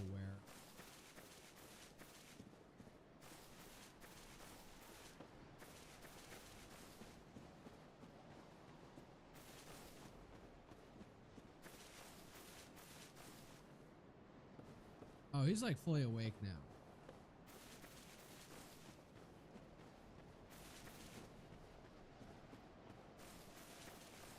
You get to the undead bird. Is that the No, that was like New Londo Ruins.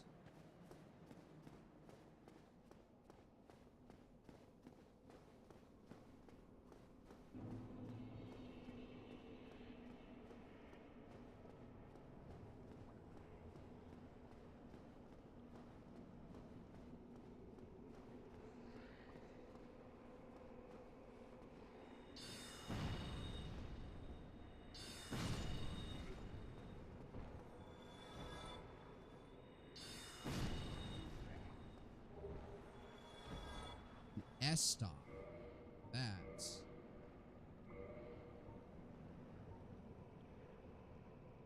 C in dexterity, D in strength. Alright, so it's got no better and it's only a plus 15 physical damage.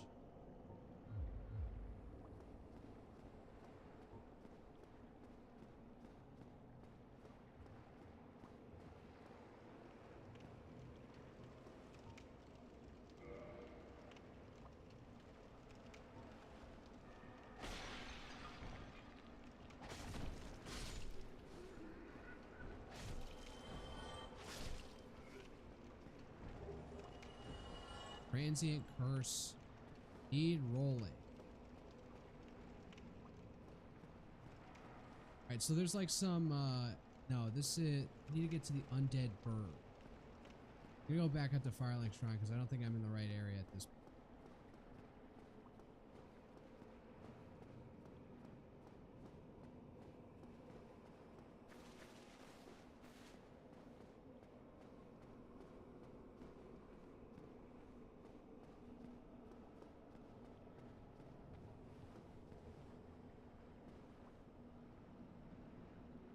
Yeah, that's just straight into water. That's a troll message.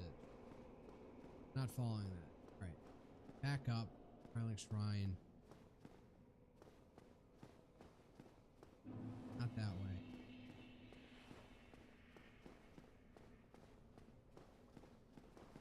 Shit, where's the elevator up out of here?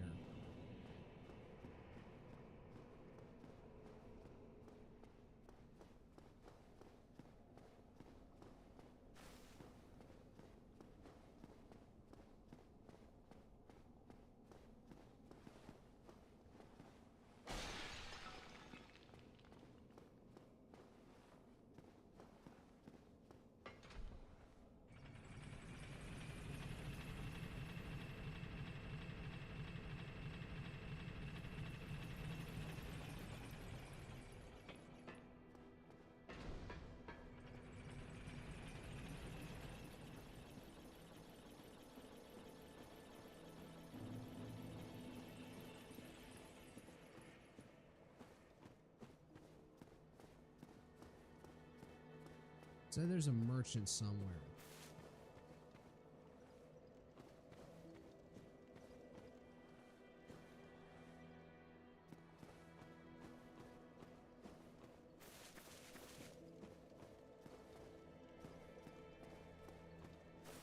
Ah, your face. You're practically hollow. Yeah, I know, but I don't care. Going hollow could solve quite a bit.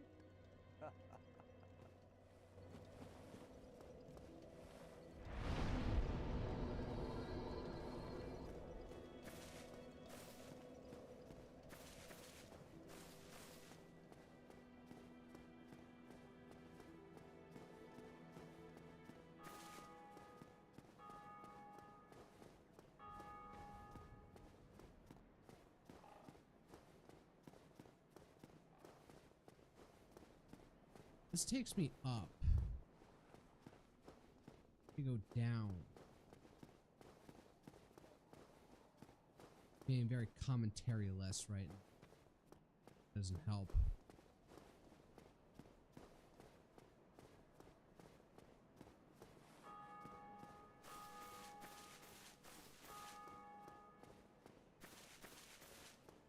This the path? No, this is a dead end. Rotten husk of a corpse.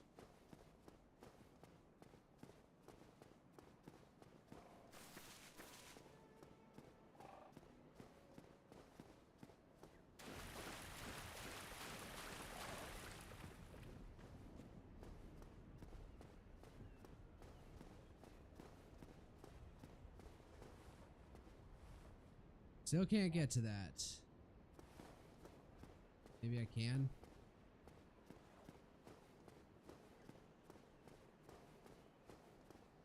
Oh no, I could.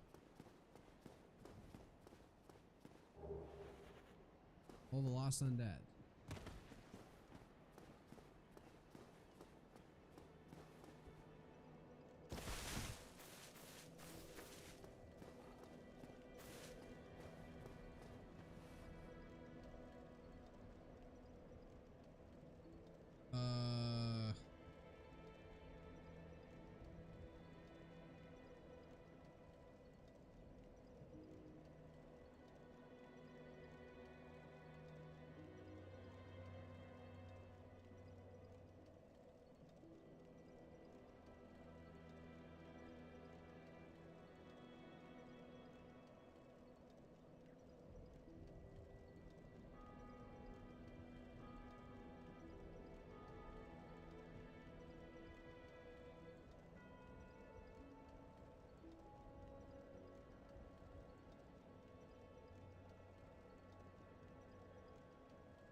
Okay, I forget where the undead bird is. I think it's, I guess, the original area I was in.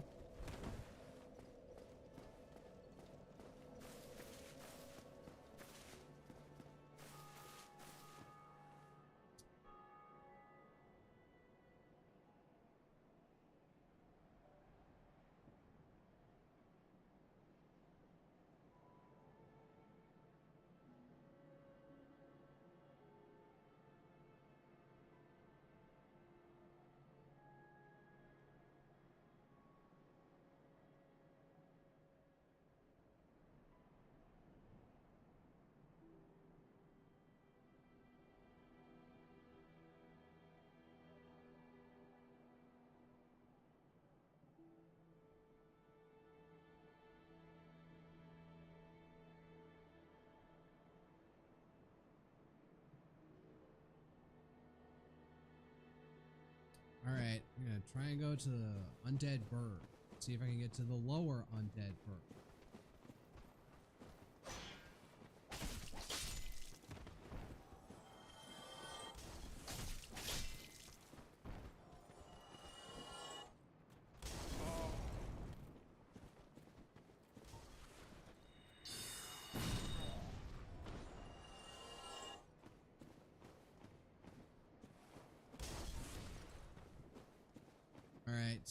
Alright, Pyromaniac, I get it.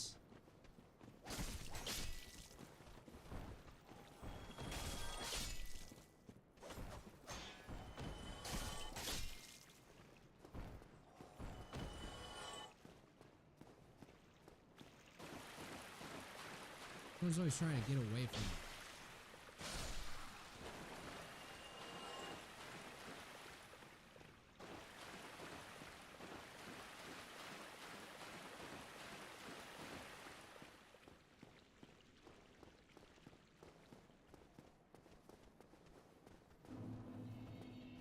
Alright, so this is the undead bird.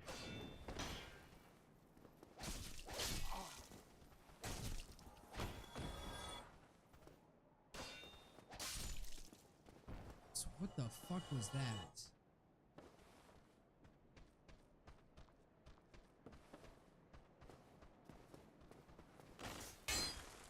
Can't cut that wood. Somebody drop something? Cracked brown shoe.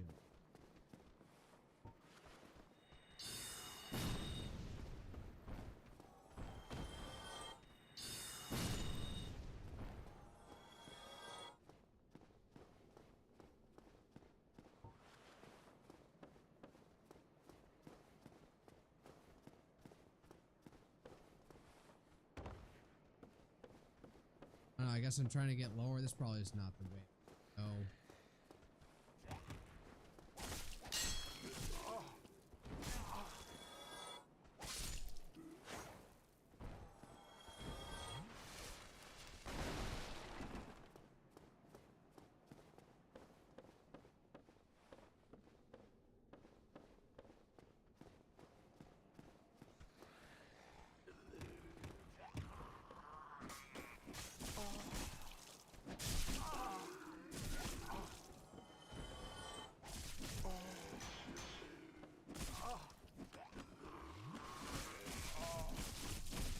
Jesus!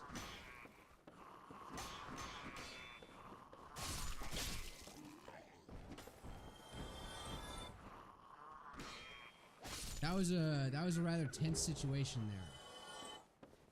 Broken straight sword. Let's be able to get up here somehow.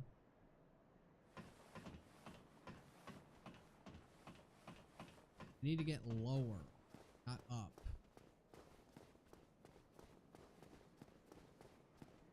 That was an item. Just trying the full circle with no related gain out of it.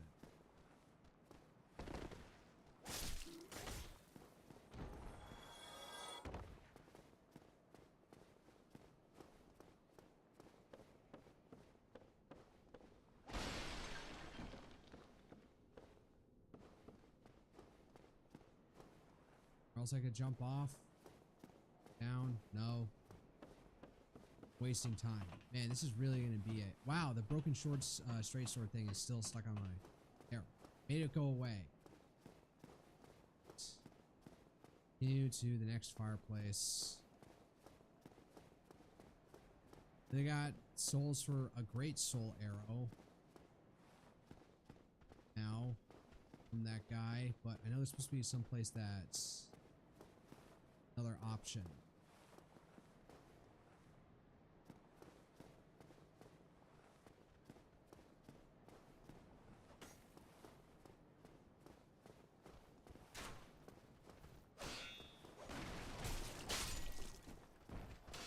I just realized I have very low health.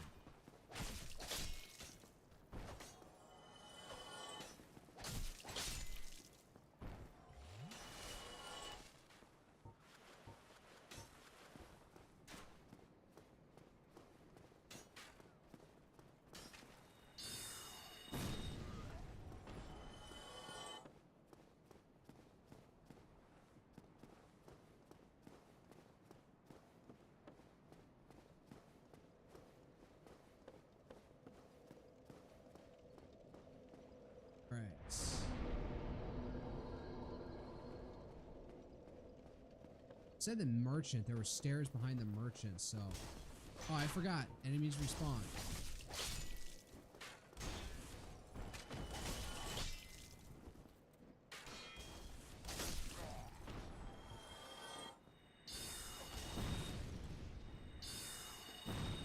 Wow, alright. Dodge McGee over here.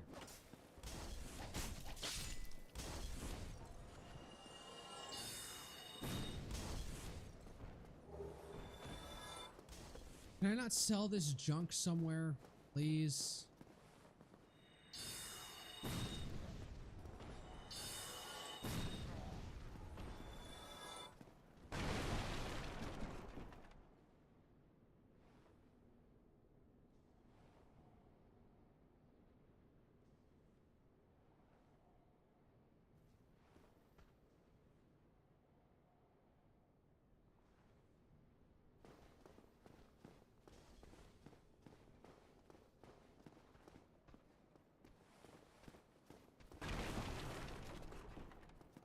I need to get down there somewhere.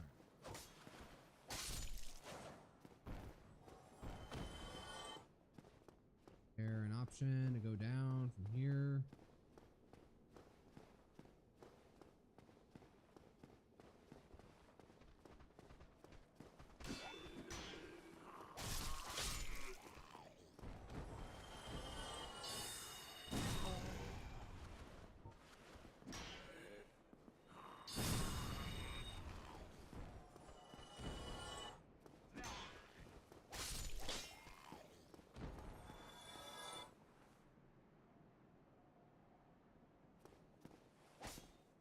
Can't cut through that. Does go up.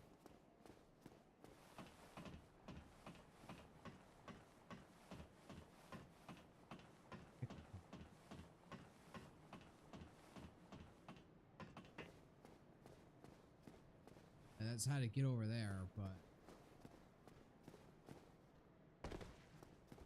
I guess I just have to progress through Undead Burg until something go down.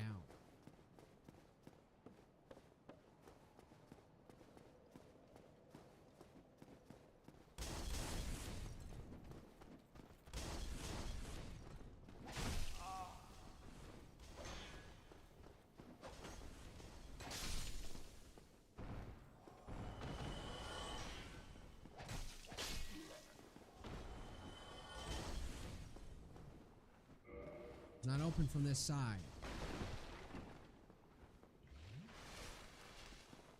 Mr. Pyromancer up on the roof. You calm down.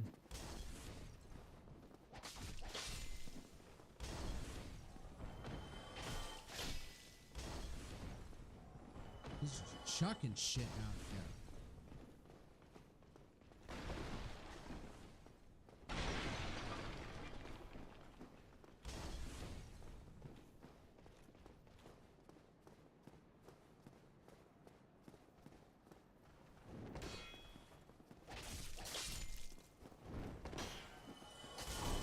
Pops McGee over here.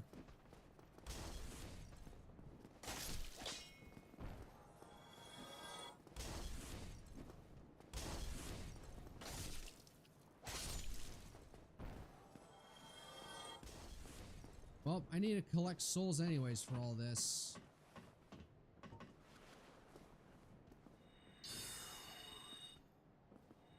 Well, that didn't help that I switched targets the last second.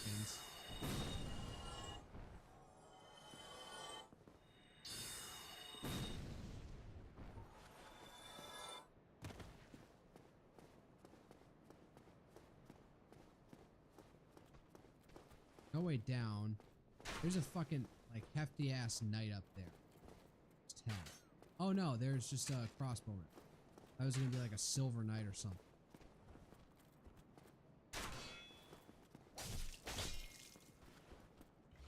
No. No healing for you. You guys shouldn't even be allowed to have Estus flasks.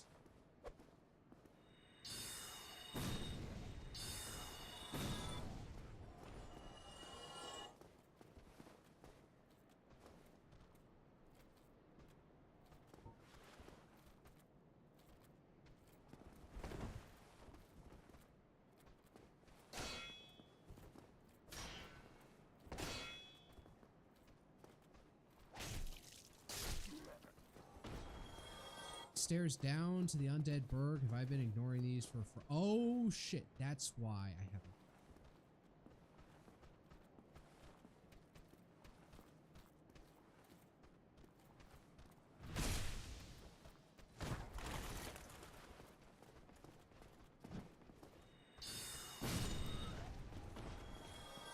Okay, let's get up on some even ground here. Fuck.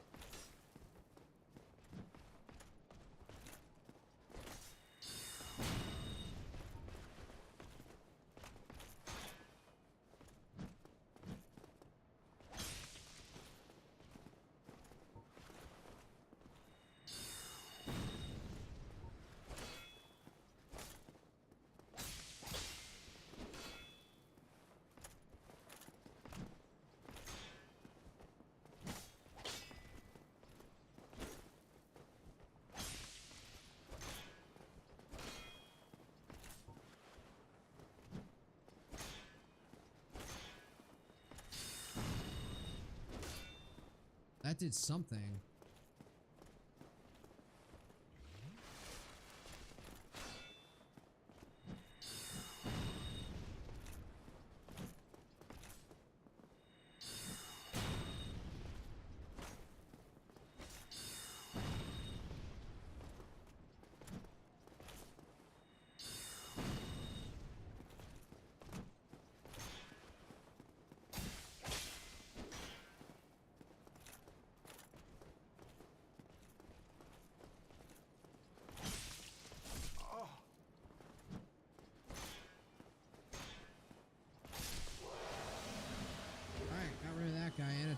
on Titanite chunk.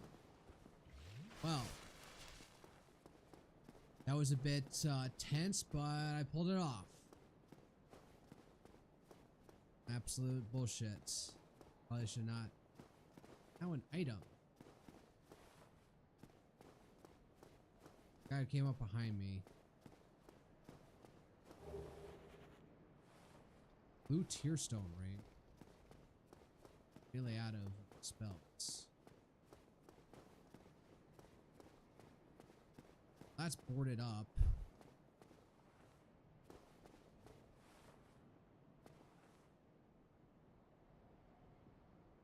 Try jumping. Yeah, everyone says that. Oh. No, that's blocked off. That's not available. That's you can't make that jump.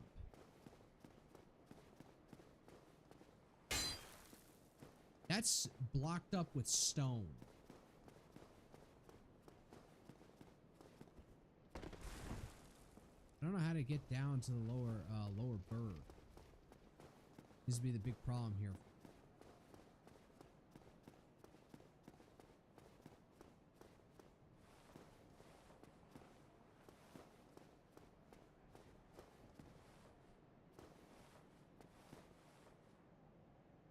Is over there. How do I get up?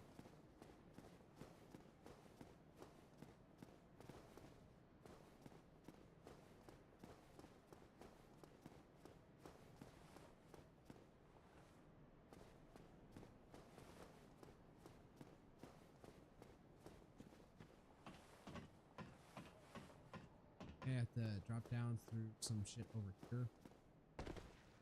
God damn.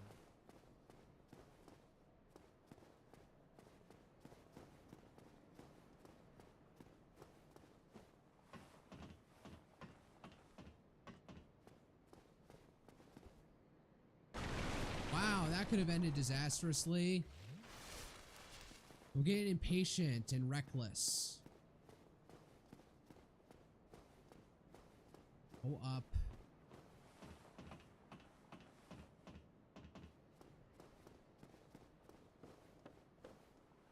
That's where I came from. Wow, sent his body unceremoniously. That was just disrespectful.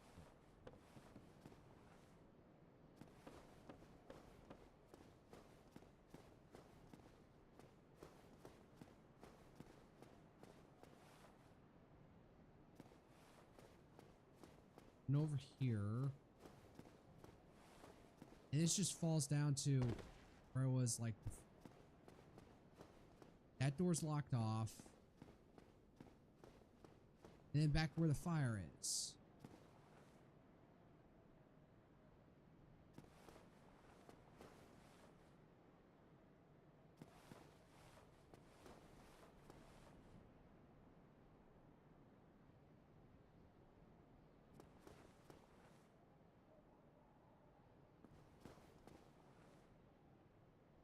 This looks like the lower undead berg, but I'm utterly baffled as how I get down there.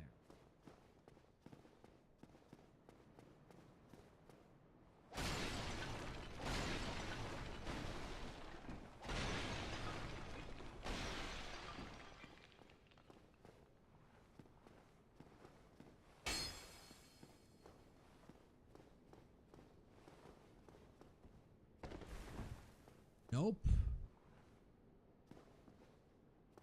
Looks like there's a way up from the undead berg from there, but trick is getting down apparently.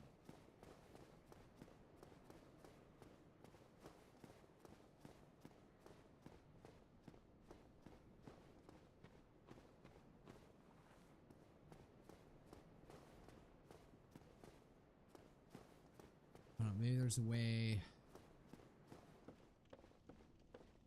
down from here.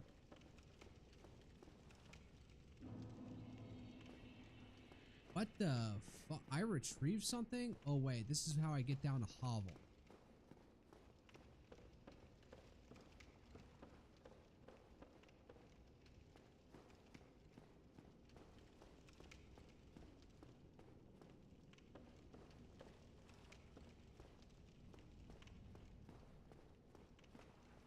There he is.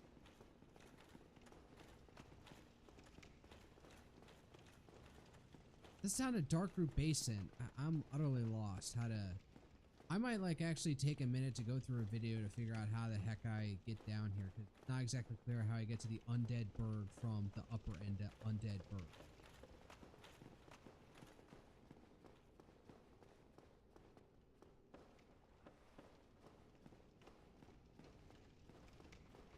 That's there.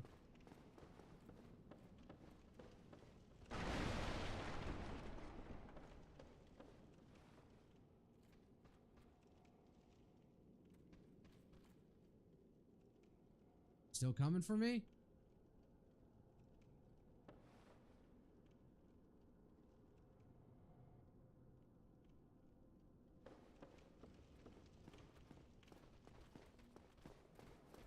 Who's over here?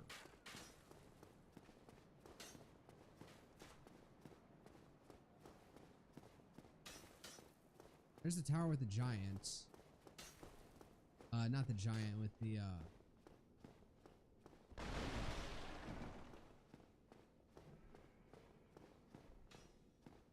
dragon.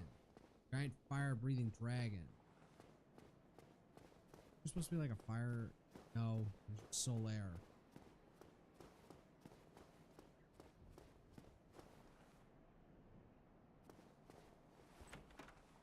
Oh, interesting.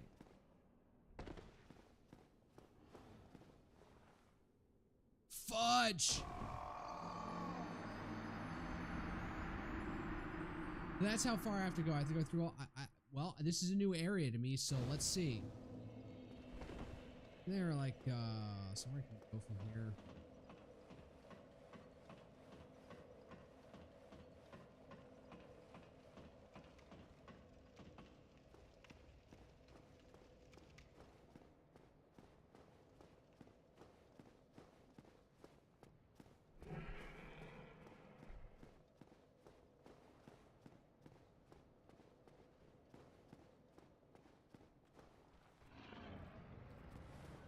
Not what I was looking for. Shit.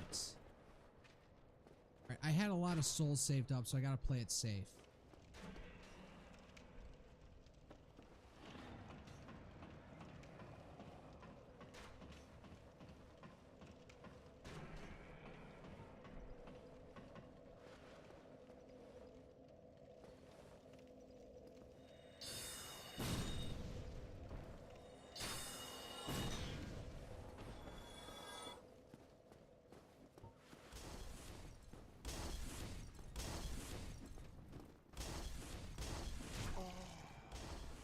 That's not playing it safe.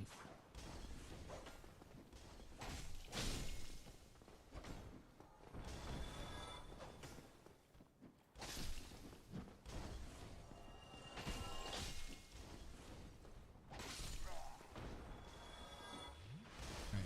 I want to get there expediently. Don't want to get distracted by other things. So whoever's in there can suck it.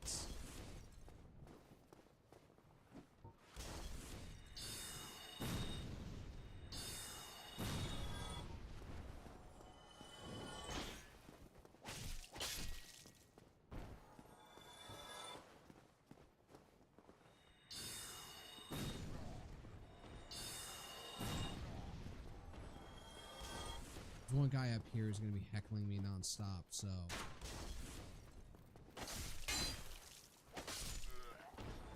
Good riddance.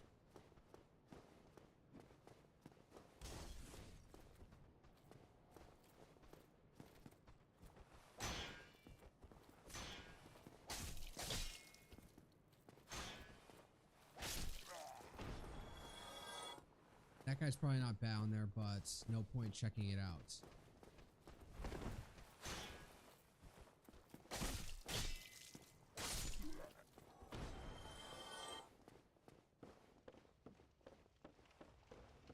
No, need to up. Don't go down and trigger hobble. Forget about those jokers up above me. Run so they can't hit me.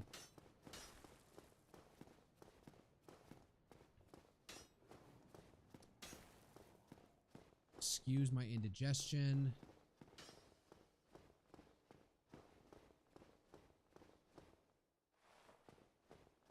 there's all my souls. Yay, huzzah, I didn't lose them all. Okay, not doing that.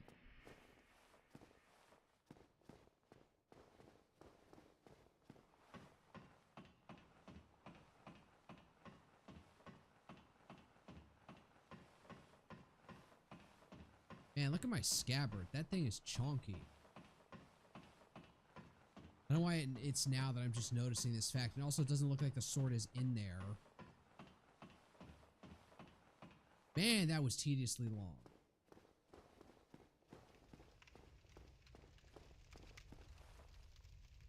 Here. Let's go.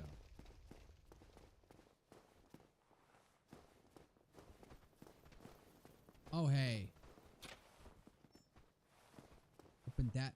Oh, but it like, that is the most like precarious way. That sucks. That is just meant to like cause trouble for you.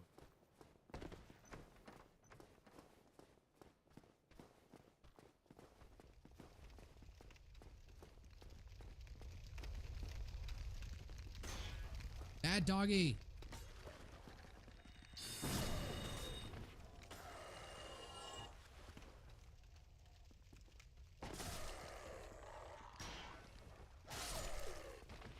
All right. At least I think I'm over leveled for these guys.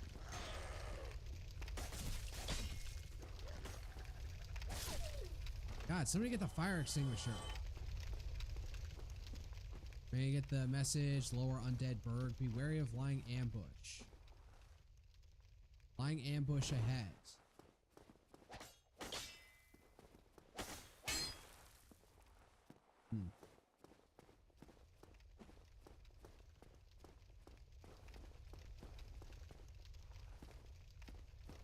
Somebody, anybody, help me.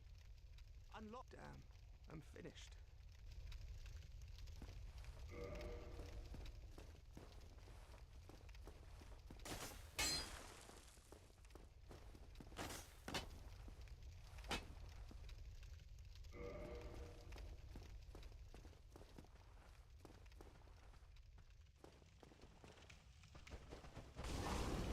Fuck. And they kill. Okay, I have the shortcut down here now, so I can retrieve all my fucking souls. That's arena helm. All right.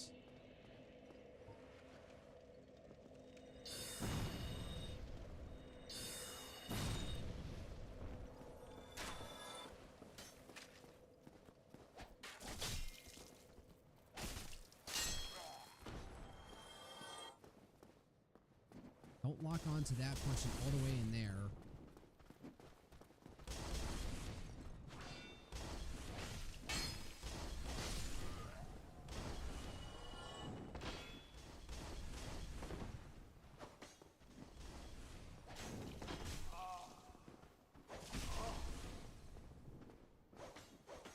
This is getting like way tighter than it ever needed.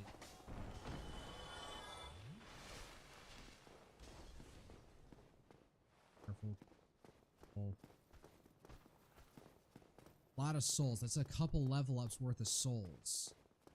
What's left there?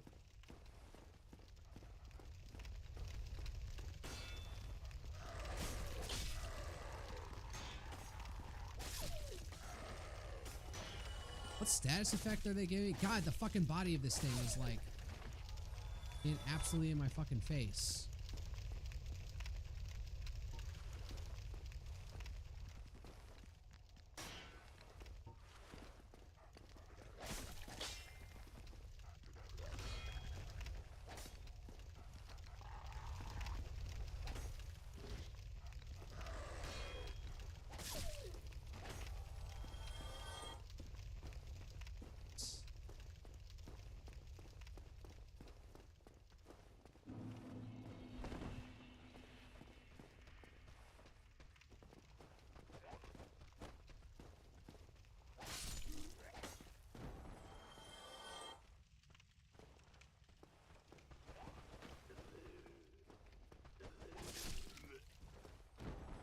Be aggressive.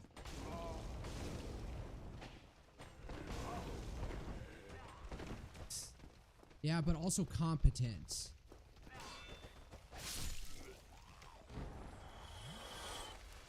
have my souls. I have my pathway down. God damn.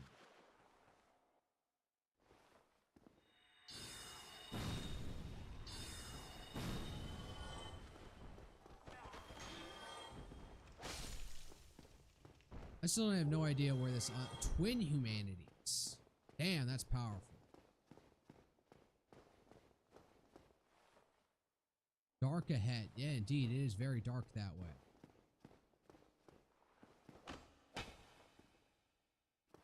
Do I have a torch?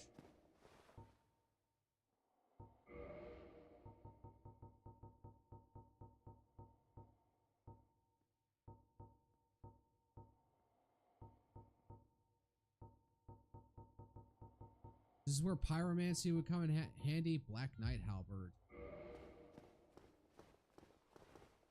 Figured that out. So is this the undead bird? The lower undead bird?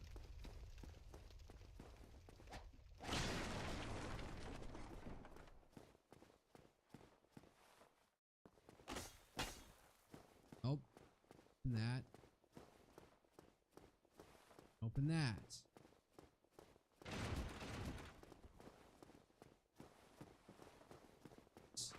Back. Just seen that coming.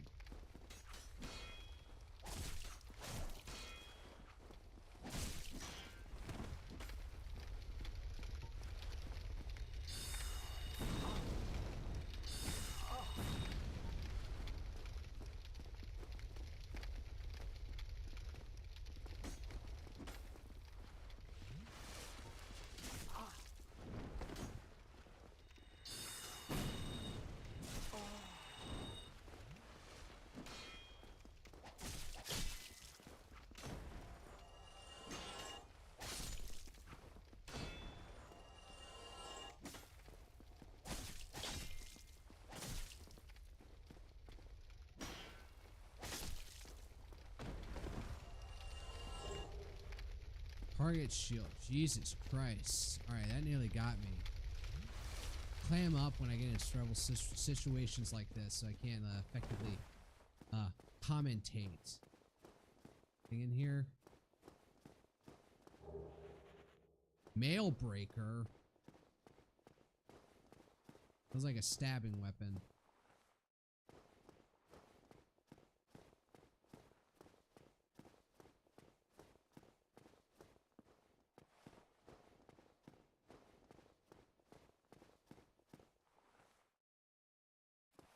Oh, there's like something bluish colored down there. Light. Be wary of left.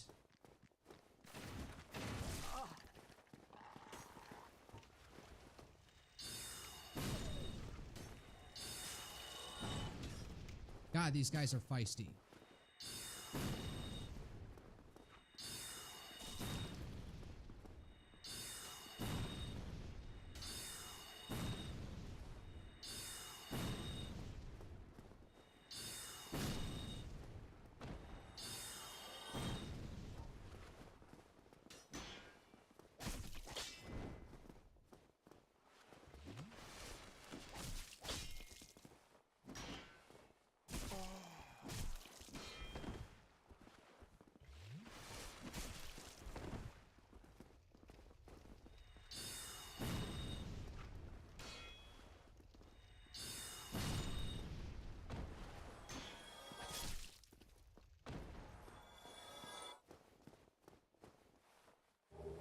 It's tense. Hollow Thief's tights.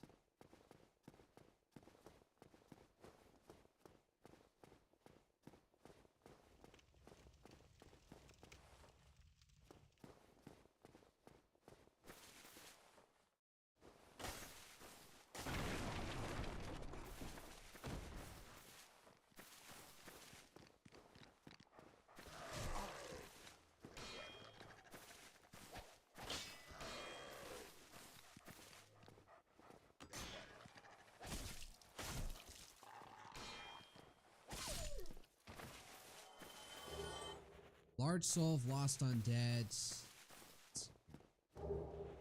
Thief mask. Target shields. Gotta find a fire. Oh no, this just goes like there's no Alright, so that's a boss fight. That's not what I'm looking for tonight. I am looking to get to the undead fucking berg. Lower undead berg.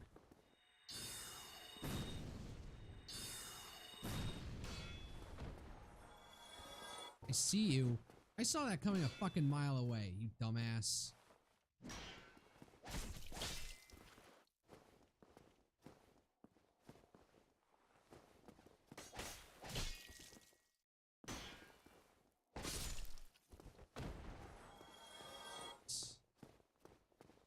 Yeah, there's probably a message for that.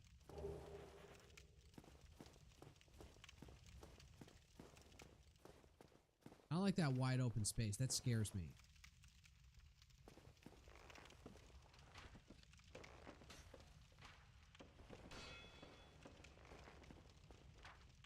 Hold up 1 second.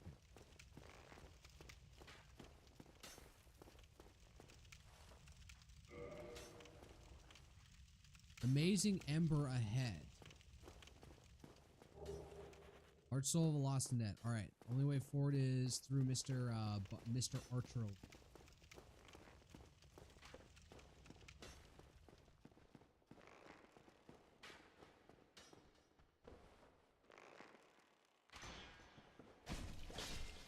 I was just being cautious with that one. Where the hell am I? This is totally uncharted new ground for me.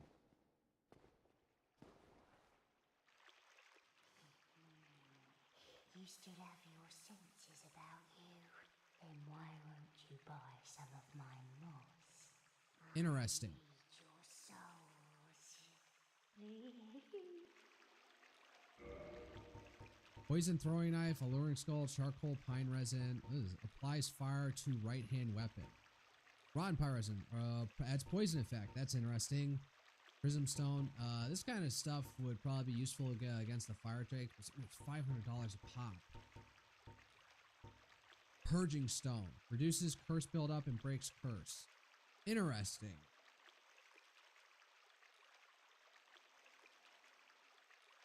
Drop and listen to check heights. What a humdrum rat. Wait, does this go where I think it goes?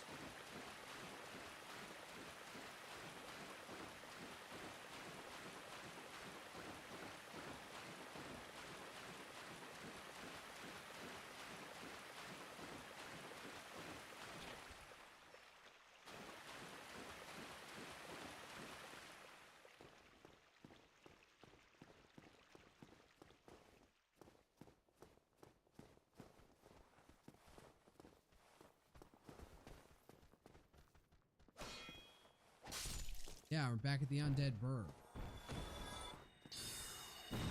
Wow, missed. How was I jumping there? Or the lower, that's more the lower levels of the undead burg.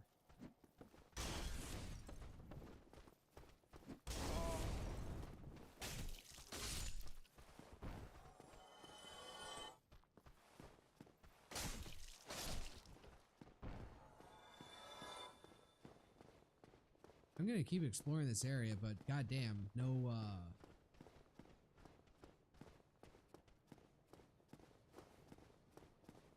Alright,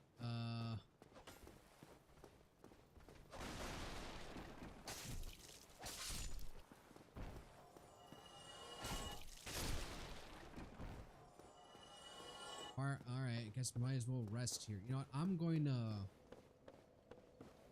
look up how to get to this guy. Getting late, so I wanna finish this up. So, who am I looking for?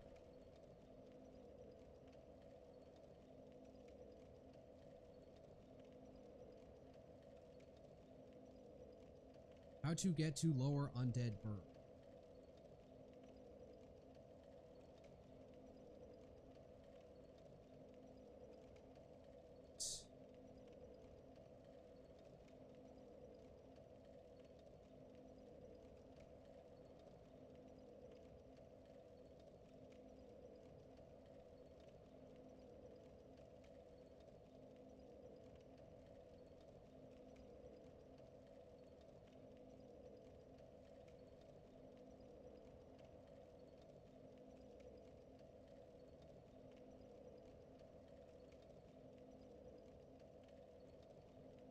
Okay, so I got down to the lower undead berg. Who else am I looking for?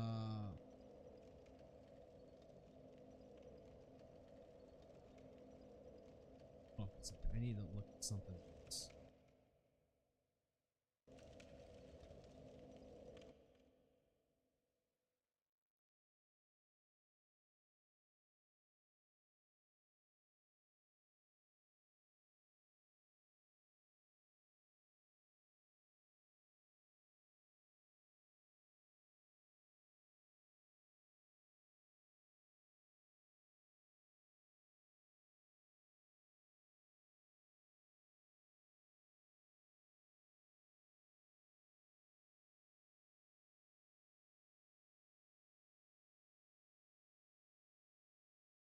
Okay, so no, Rickard of Vinheim or something was the right person. Is the person I supposed to look for? Lower Undead Berg, Griggs of Vinheim. Buy the residence key from the Undead Merchant Mail. Go to Lower Undead Berg. Rescue Griggs of Vinheim. So he sells Great Soul Arrow, Magic Weapon, Magic Shield, Aural Decoy. Okay. What's it face?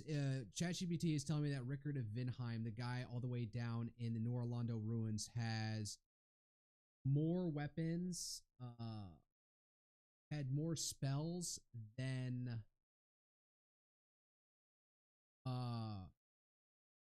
whatchamacallit, than what it's listing here. What else? I glitched something out, but all right, I need to go buy a key, a male undead merchant. So let's get on with that.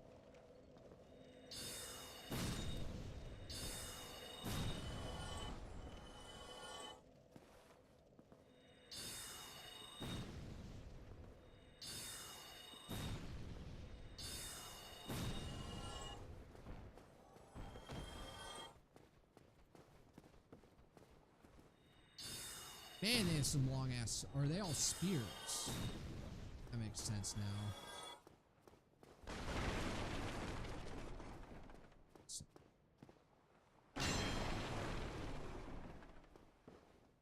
This dickhead.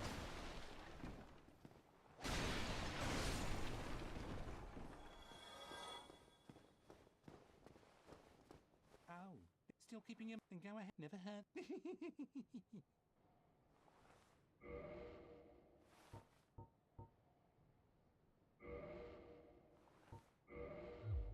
Thank you, kind. Thank you kindly. All right. Battle axe. What? Crap. Don't need. All right. What's his name? Vinheim. Is actually that. So the easier way to go was through here.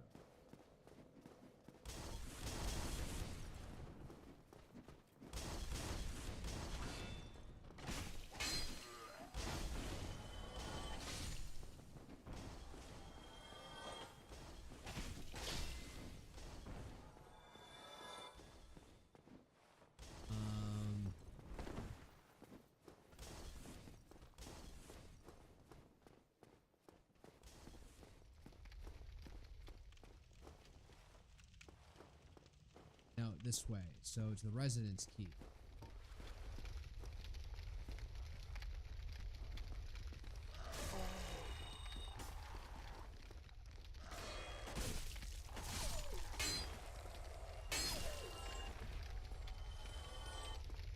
Alright, come here, doggy.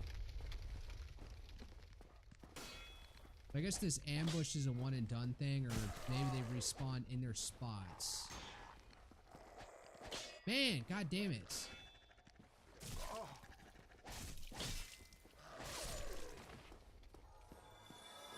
They oh, yep, they spawn in there again.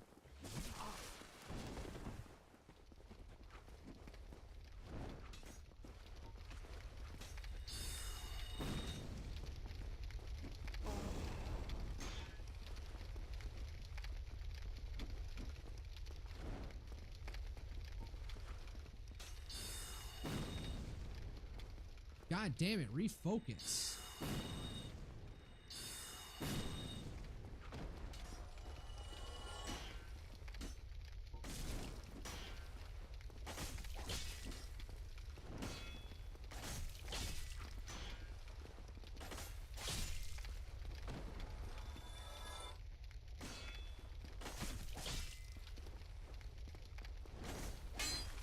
keep on like thinking about something stupid related to the fucking primaries in my head.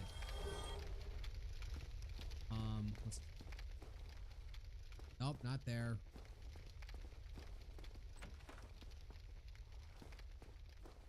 Brilliant, thank you. I'm saved. I thought I might never escape. I am Griggs of Vinheim, a sorcerer of the school. I am much obliged for your assistance. Thanks to you, I may now resume my travels. Oh, hello. I will rest a while, then return to Firelink Shrine. I have my sorcery, and I will be more cautious next time. Besides, I have an important task at hand. Wow, sorcerer stuff. Oh, hello. I'm fine. Alright, well, that's been dealt with. Well, I guess go back to Firelink Shrine. There is... Oh, wait, there's a clear path now. I know where I need to go.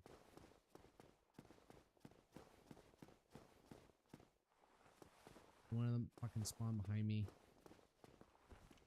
Chug.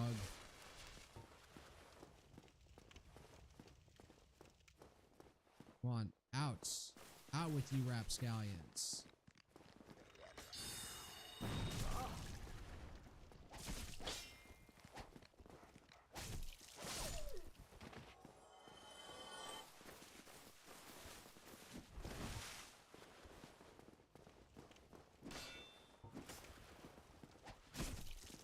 God damn it! Oh, bleed.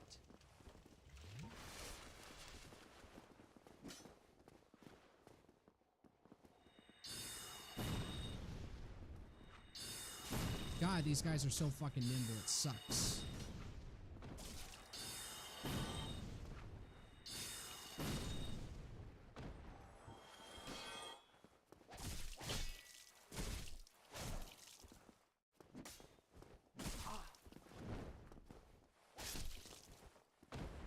Ugh.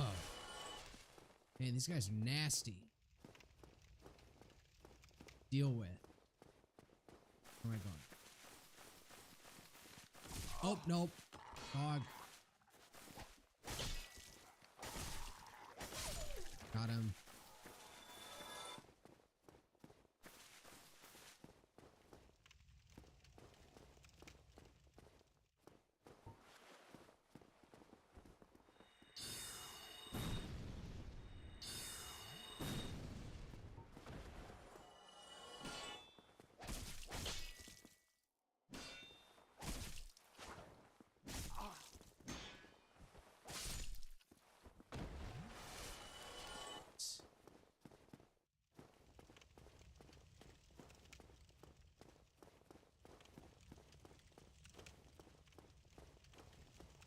It's locked. Up there.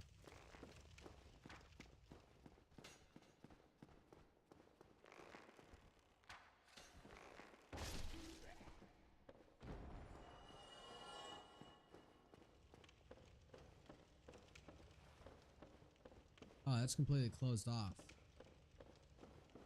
The only thing is this.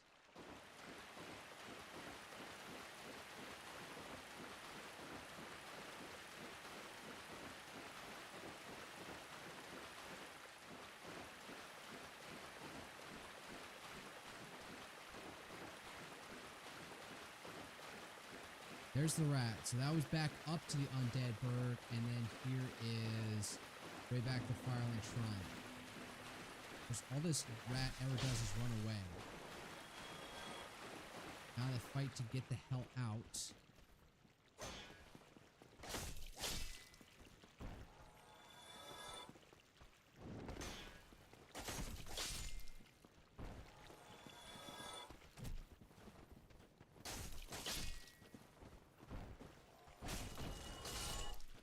There's the goal.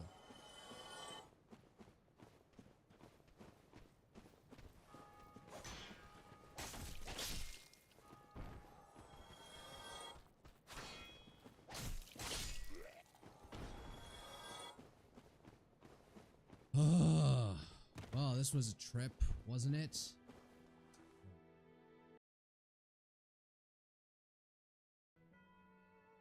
Just again. All right. I regret meeting you under such compromising circumstances. At least we both made it back unscathed. Incidentally, would you care to learn any sorceries? You're Indeed, I clearly would. talented, and besides, I owe you. Of course, we will require some materials, but I'm happy to teach you some elementary spells. Are you interested? Yes. Splendid. Very well. I am pleased to have a chance to give something back. Well then, let's get started straight away. Item.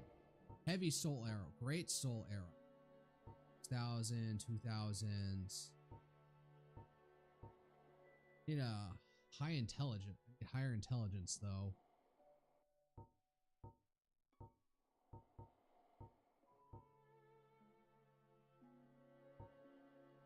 Ball control. Great head soul slots. One uses 8.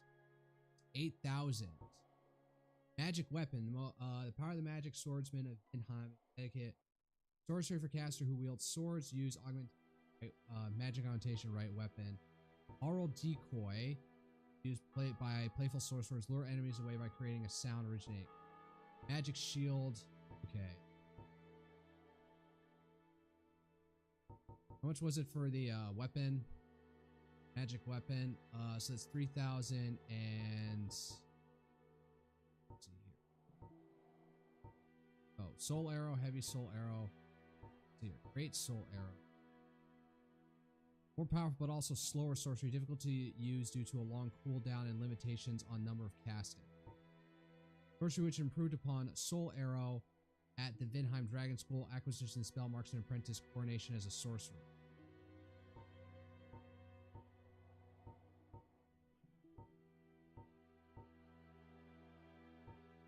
I don't know how much damage it does. That's the thing to wonder. So I got this.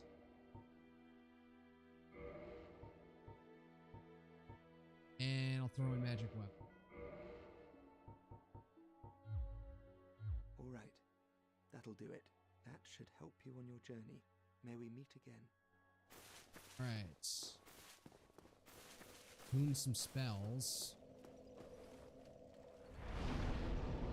Let's see here. Can I level up? Nope.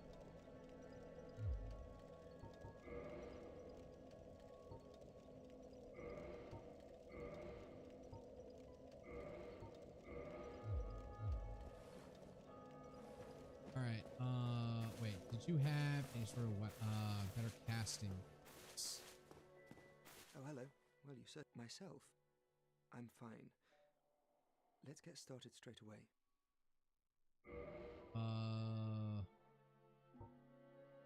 Sorcerer's Catalyst.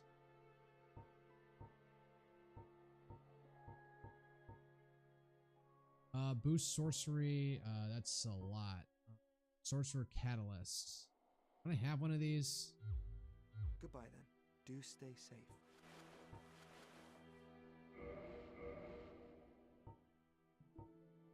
Yeah, I have a Sorcerer's Catalyst. So, do I have a... Oh, this one gives the... Alright, I'm gonna go talk to Rickard again. I'm down, while I'm on this.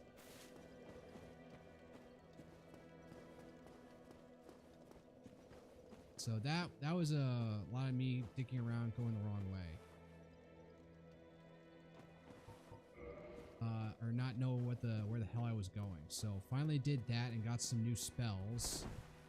I want to go to Blighttown and see what the Great Soul Arrow does on the big fuckers.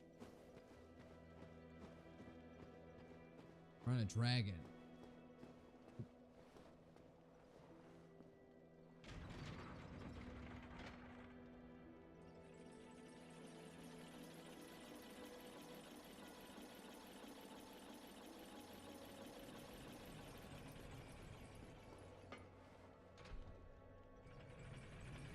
Down we go again.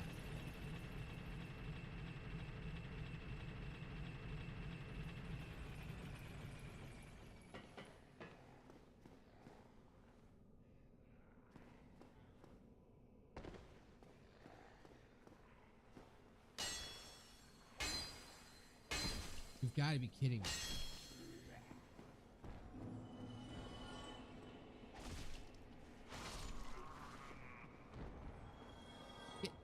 Get off and focus on this retard.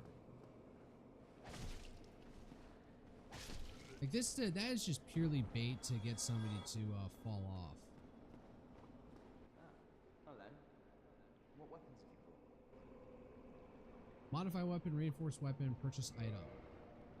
So he's got heavy soul arrow, which I think, no, I don't have that one. No, yeah, I didn't buy that one.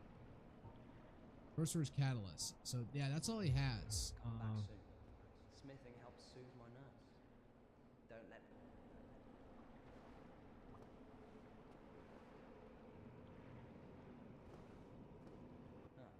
It's beginning to wonder. See if wait, can you reinforce anything? Go on, show me.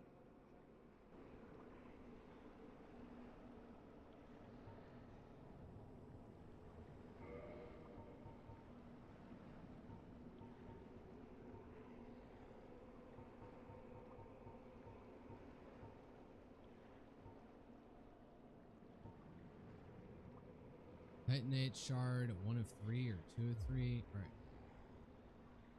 Modify equipment. No weapons for ascension. Interesting. About my scimitar. 108 out of 160. What about this? 89 out of 90. Okay, this thing really doesn't have to do it. Force armor.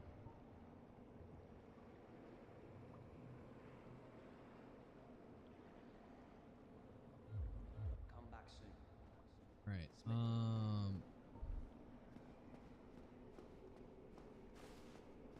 I think I might want to do is, I don't know, go to the Valiant Drakes and see if they are, go to that one area of Blight, the back end of Blight Town. Oh, not in here.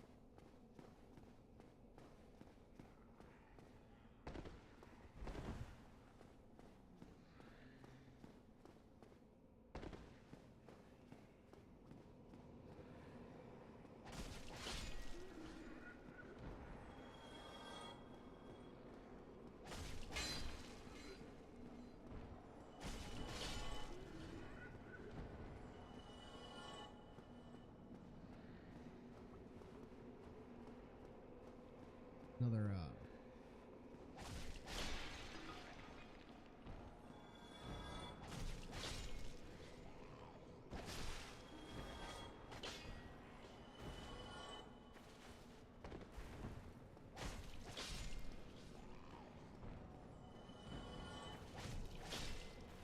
racking up 20 souls a pop. Like over here. Yeah.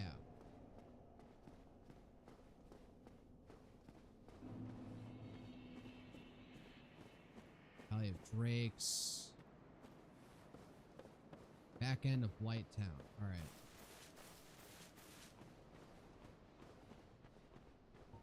Alright, where's the big fuckers?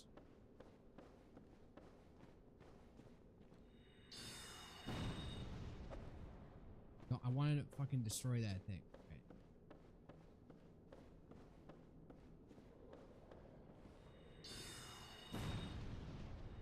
God.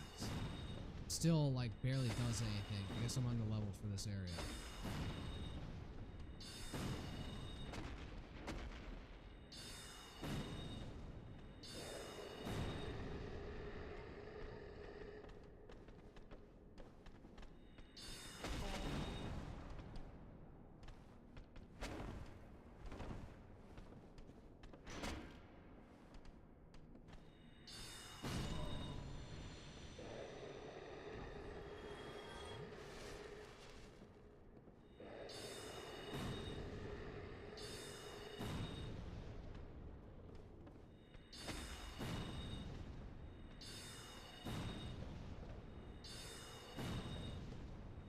Yeah, so nearly all 10 of them take out these two guys. Dung Pie and another Dung Pie. Yep, that's about right.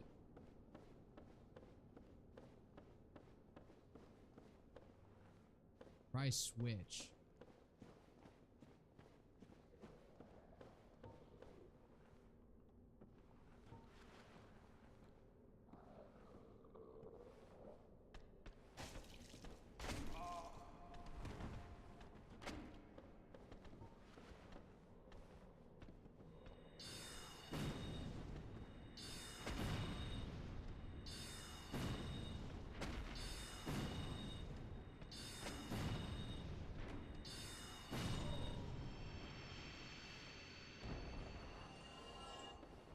Oh, he doesn't even give me a dung pie this time.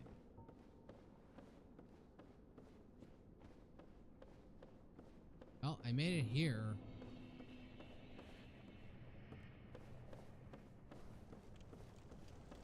So this is Blight Town.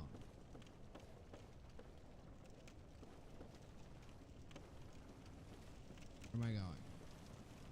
If I can find a campfire, I'm calling it a night. As I understand, this town, this area is just absolutely, like, disgusting. What the fuck is that?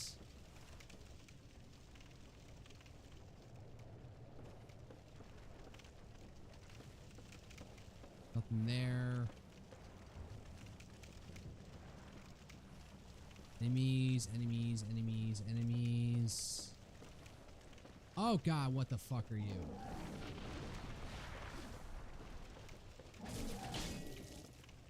Oh.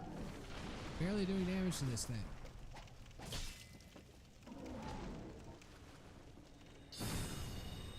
Oh. Looks like fire does,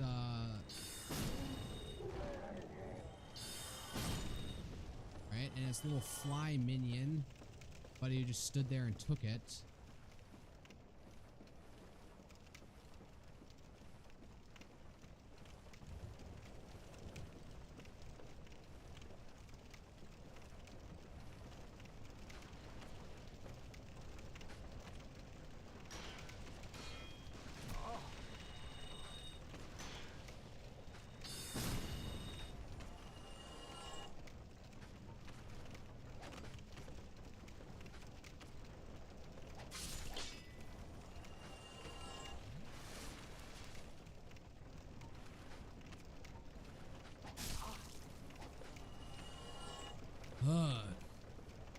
Yeah, this town is an absolute blight on the senses and the soul.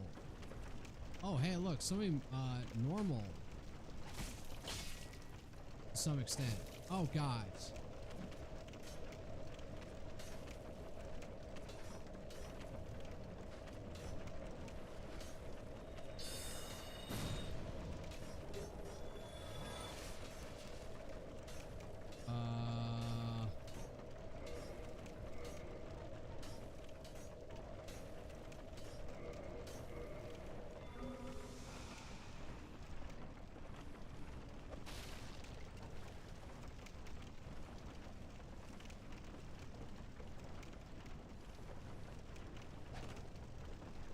Already dead. Okay.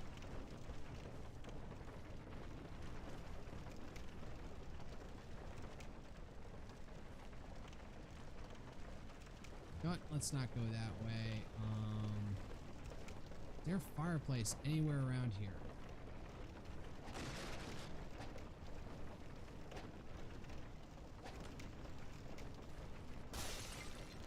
That's what I want to do. I want to smash that goddamn pot.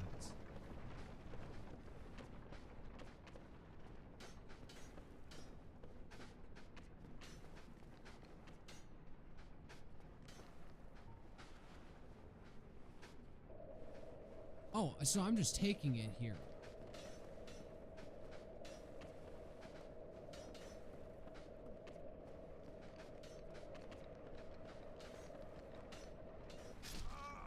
Oh, and I just died with about a level up there. And I have to fight through. You know what? No. I went in a Blight Town way too underleveled, so fuck this shit. I'm gonna leave it there for a night. That was enough. Torture. I'm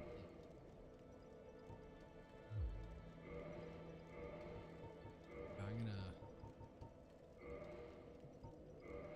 Yes. All right. That's gonna call it. So next week I'm actually bugging out to Vermont for sort of 3-day vacation to go snowboarding. I'm gonna leave on a Thursday, fly out on a Thursday, get to Burlington, Vermont late that evening, and ski Friday and Saturday, and then I'm gonna fly back Sunday. I actually like had to disappoint my parents by saying I'm trying to fly back actually a day earlier than planned because just trying to save up my paid time off for the rest of the year. So only one stream next week, which will be, I don't know what it'll be. I got Far Cry running.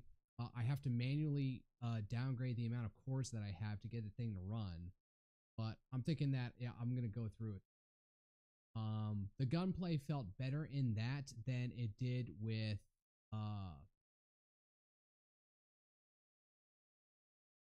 in Far Cry Blood Dragon.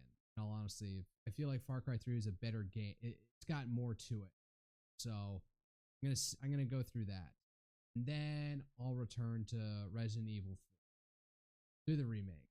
Resident Evil 4 will come after I enjoy a little bit more of the Far Cry world. I got a taste with Blood Dragon, and now I'm hankering for a little bit more and a little bit more depth. So, that'll be all. Oh, only one stream on Wednesday. I will get back early on a Sunday, but I may not want to stream after having flown like that. Catch up on everything. So, with that said, good night and good luck.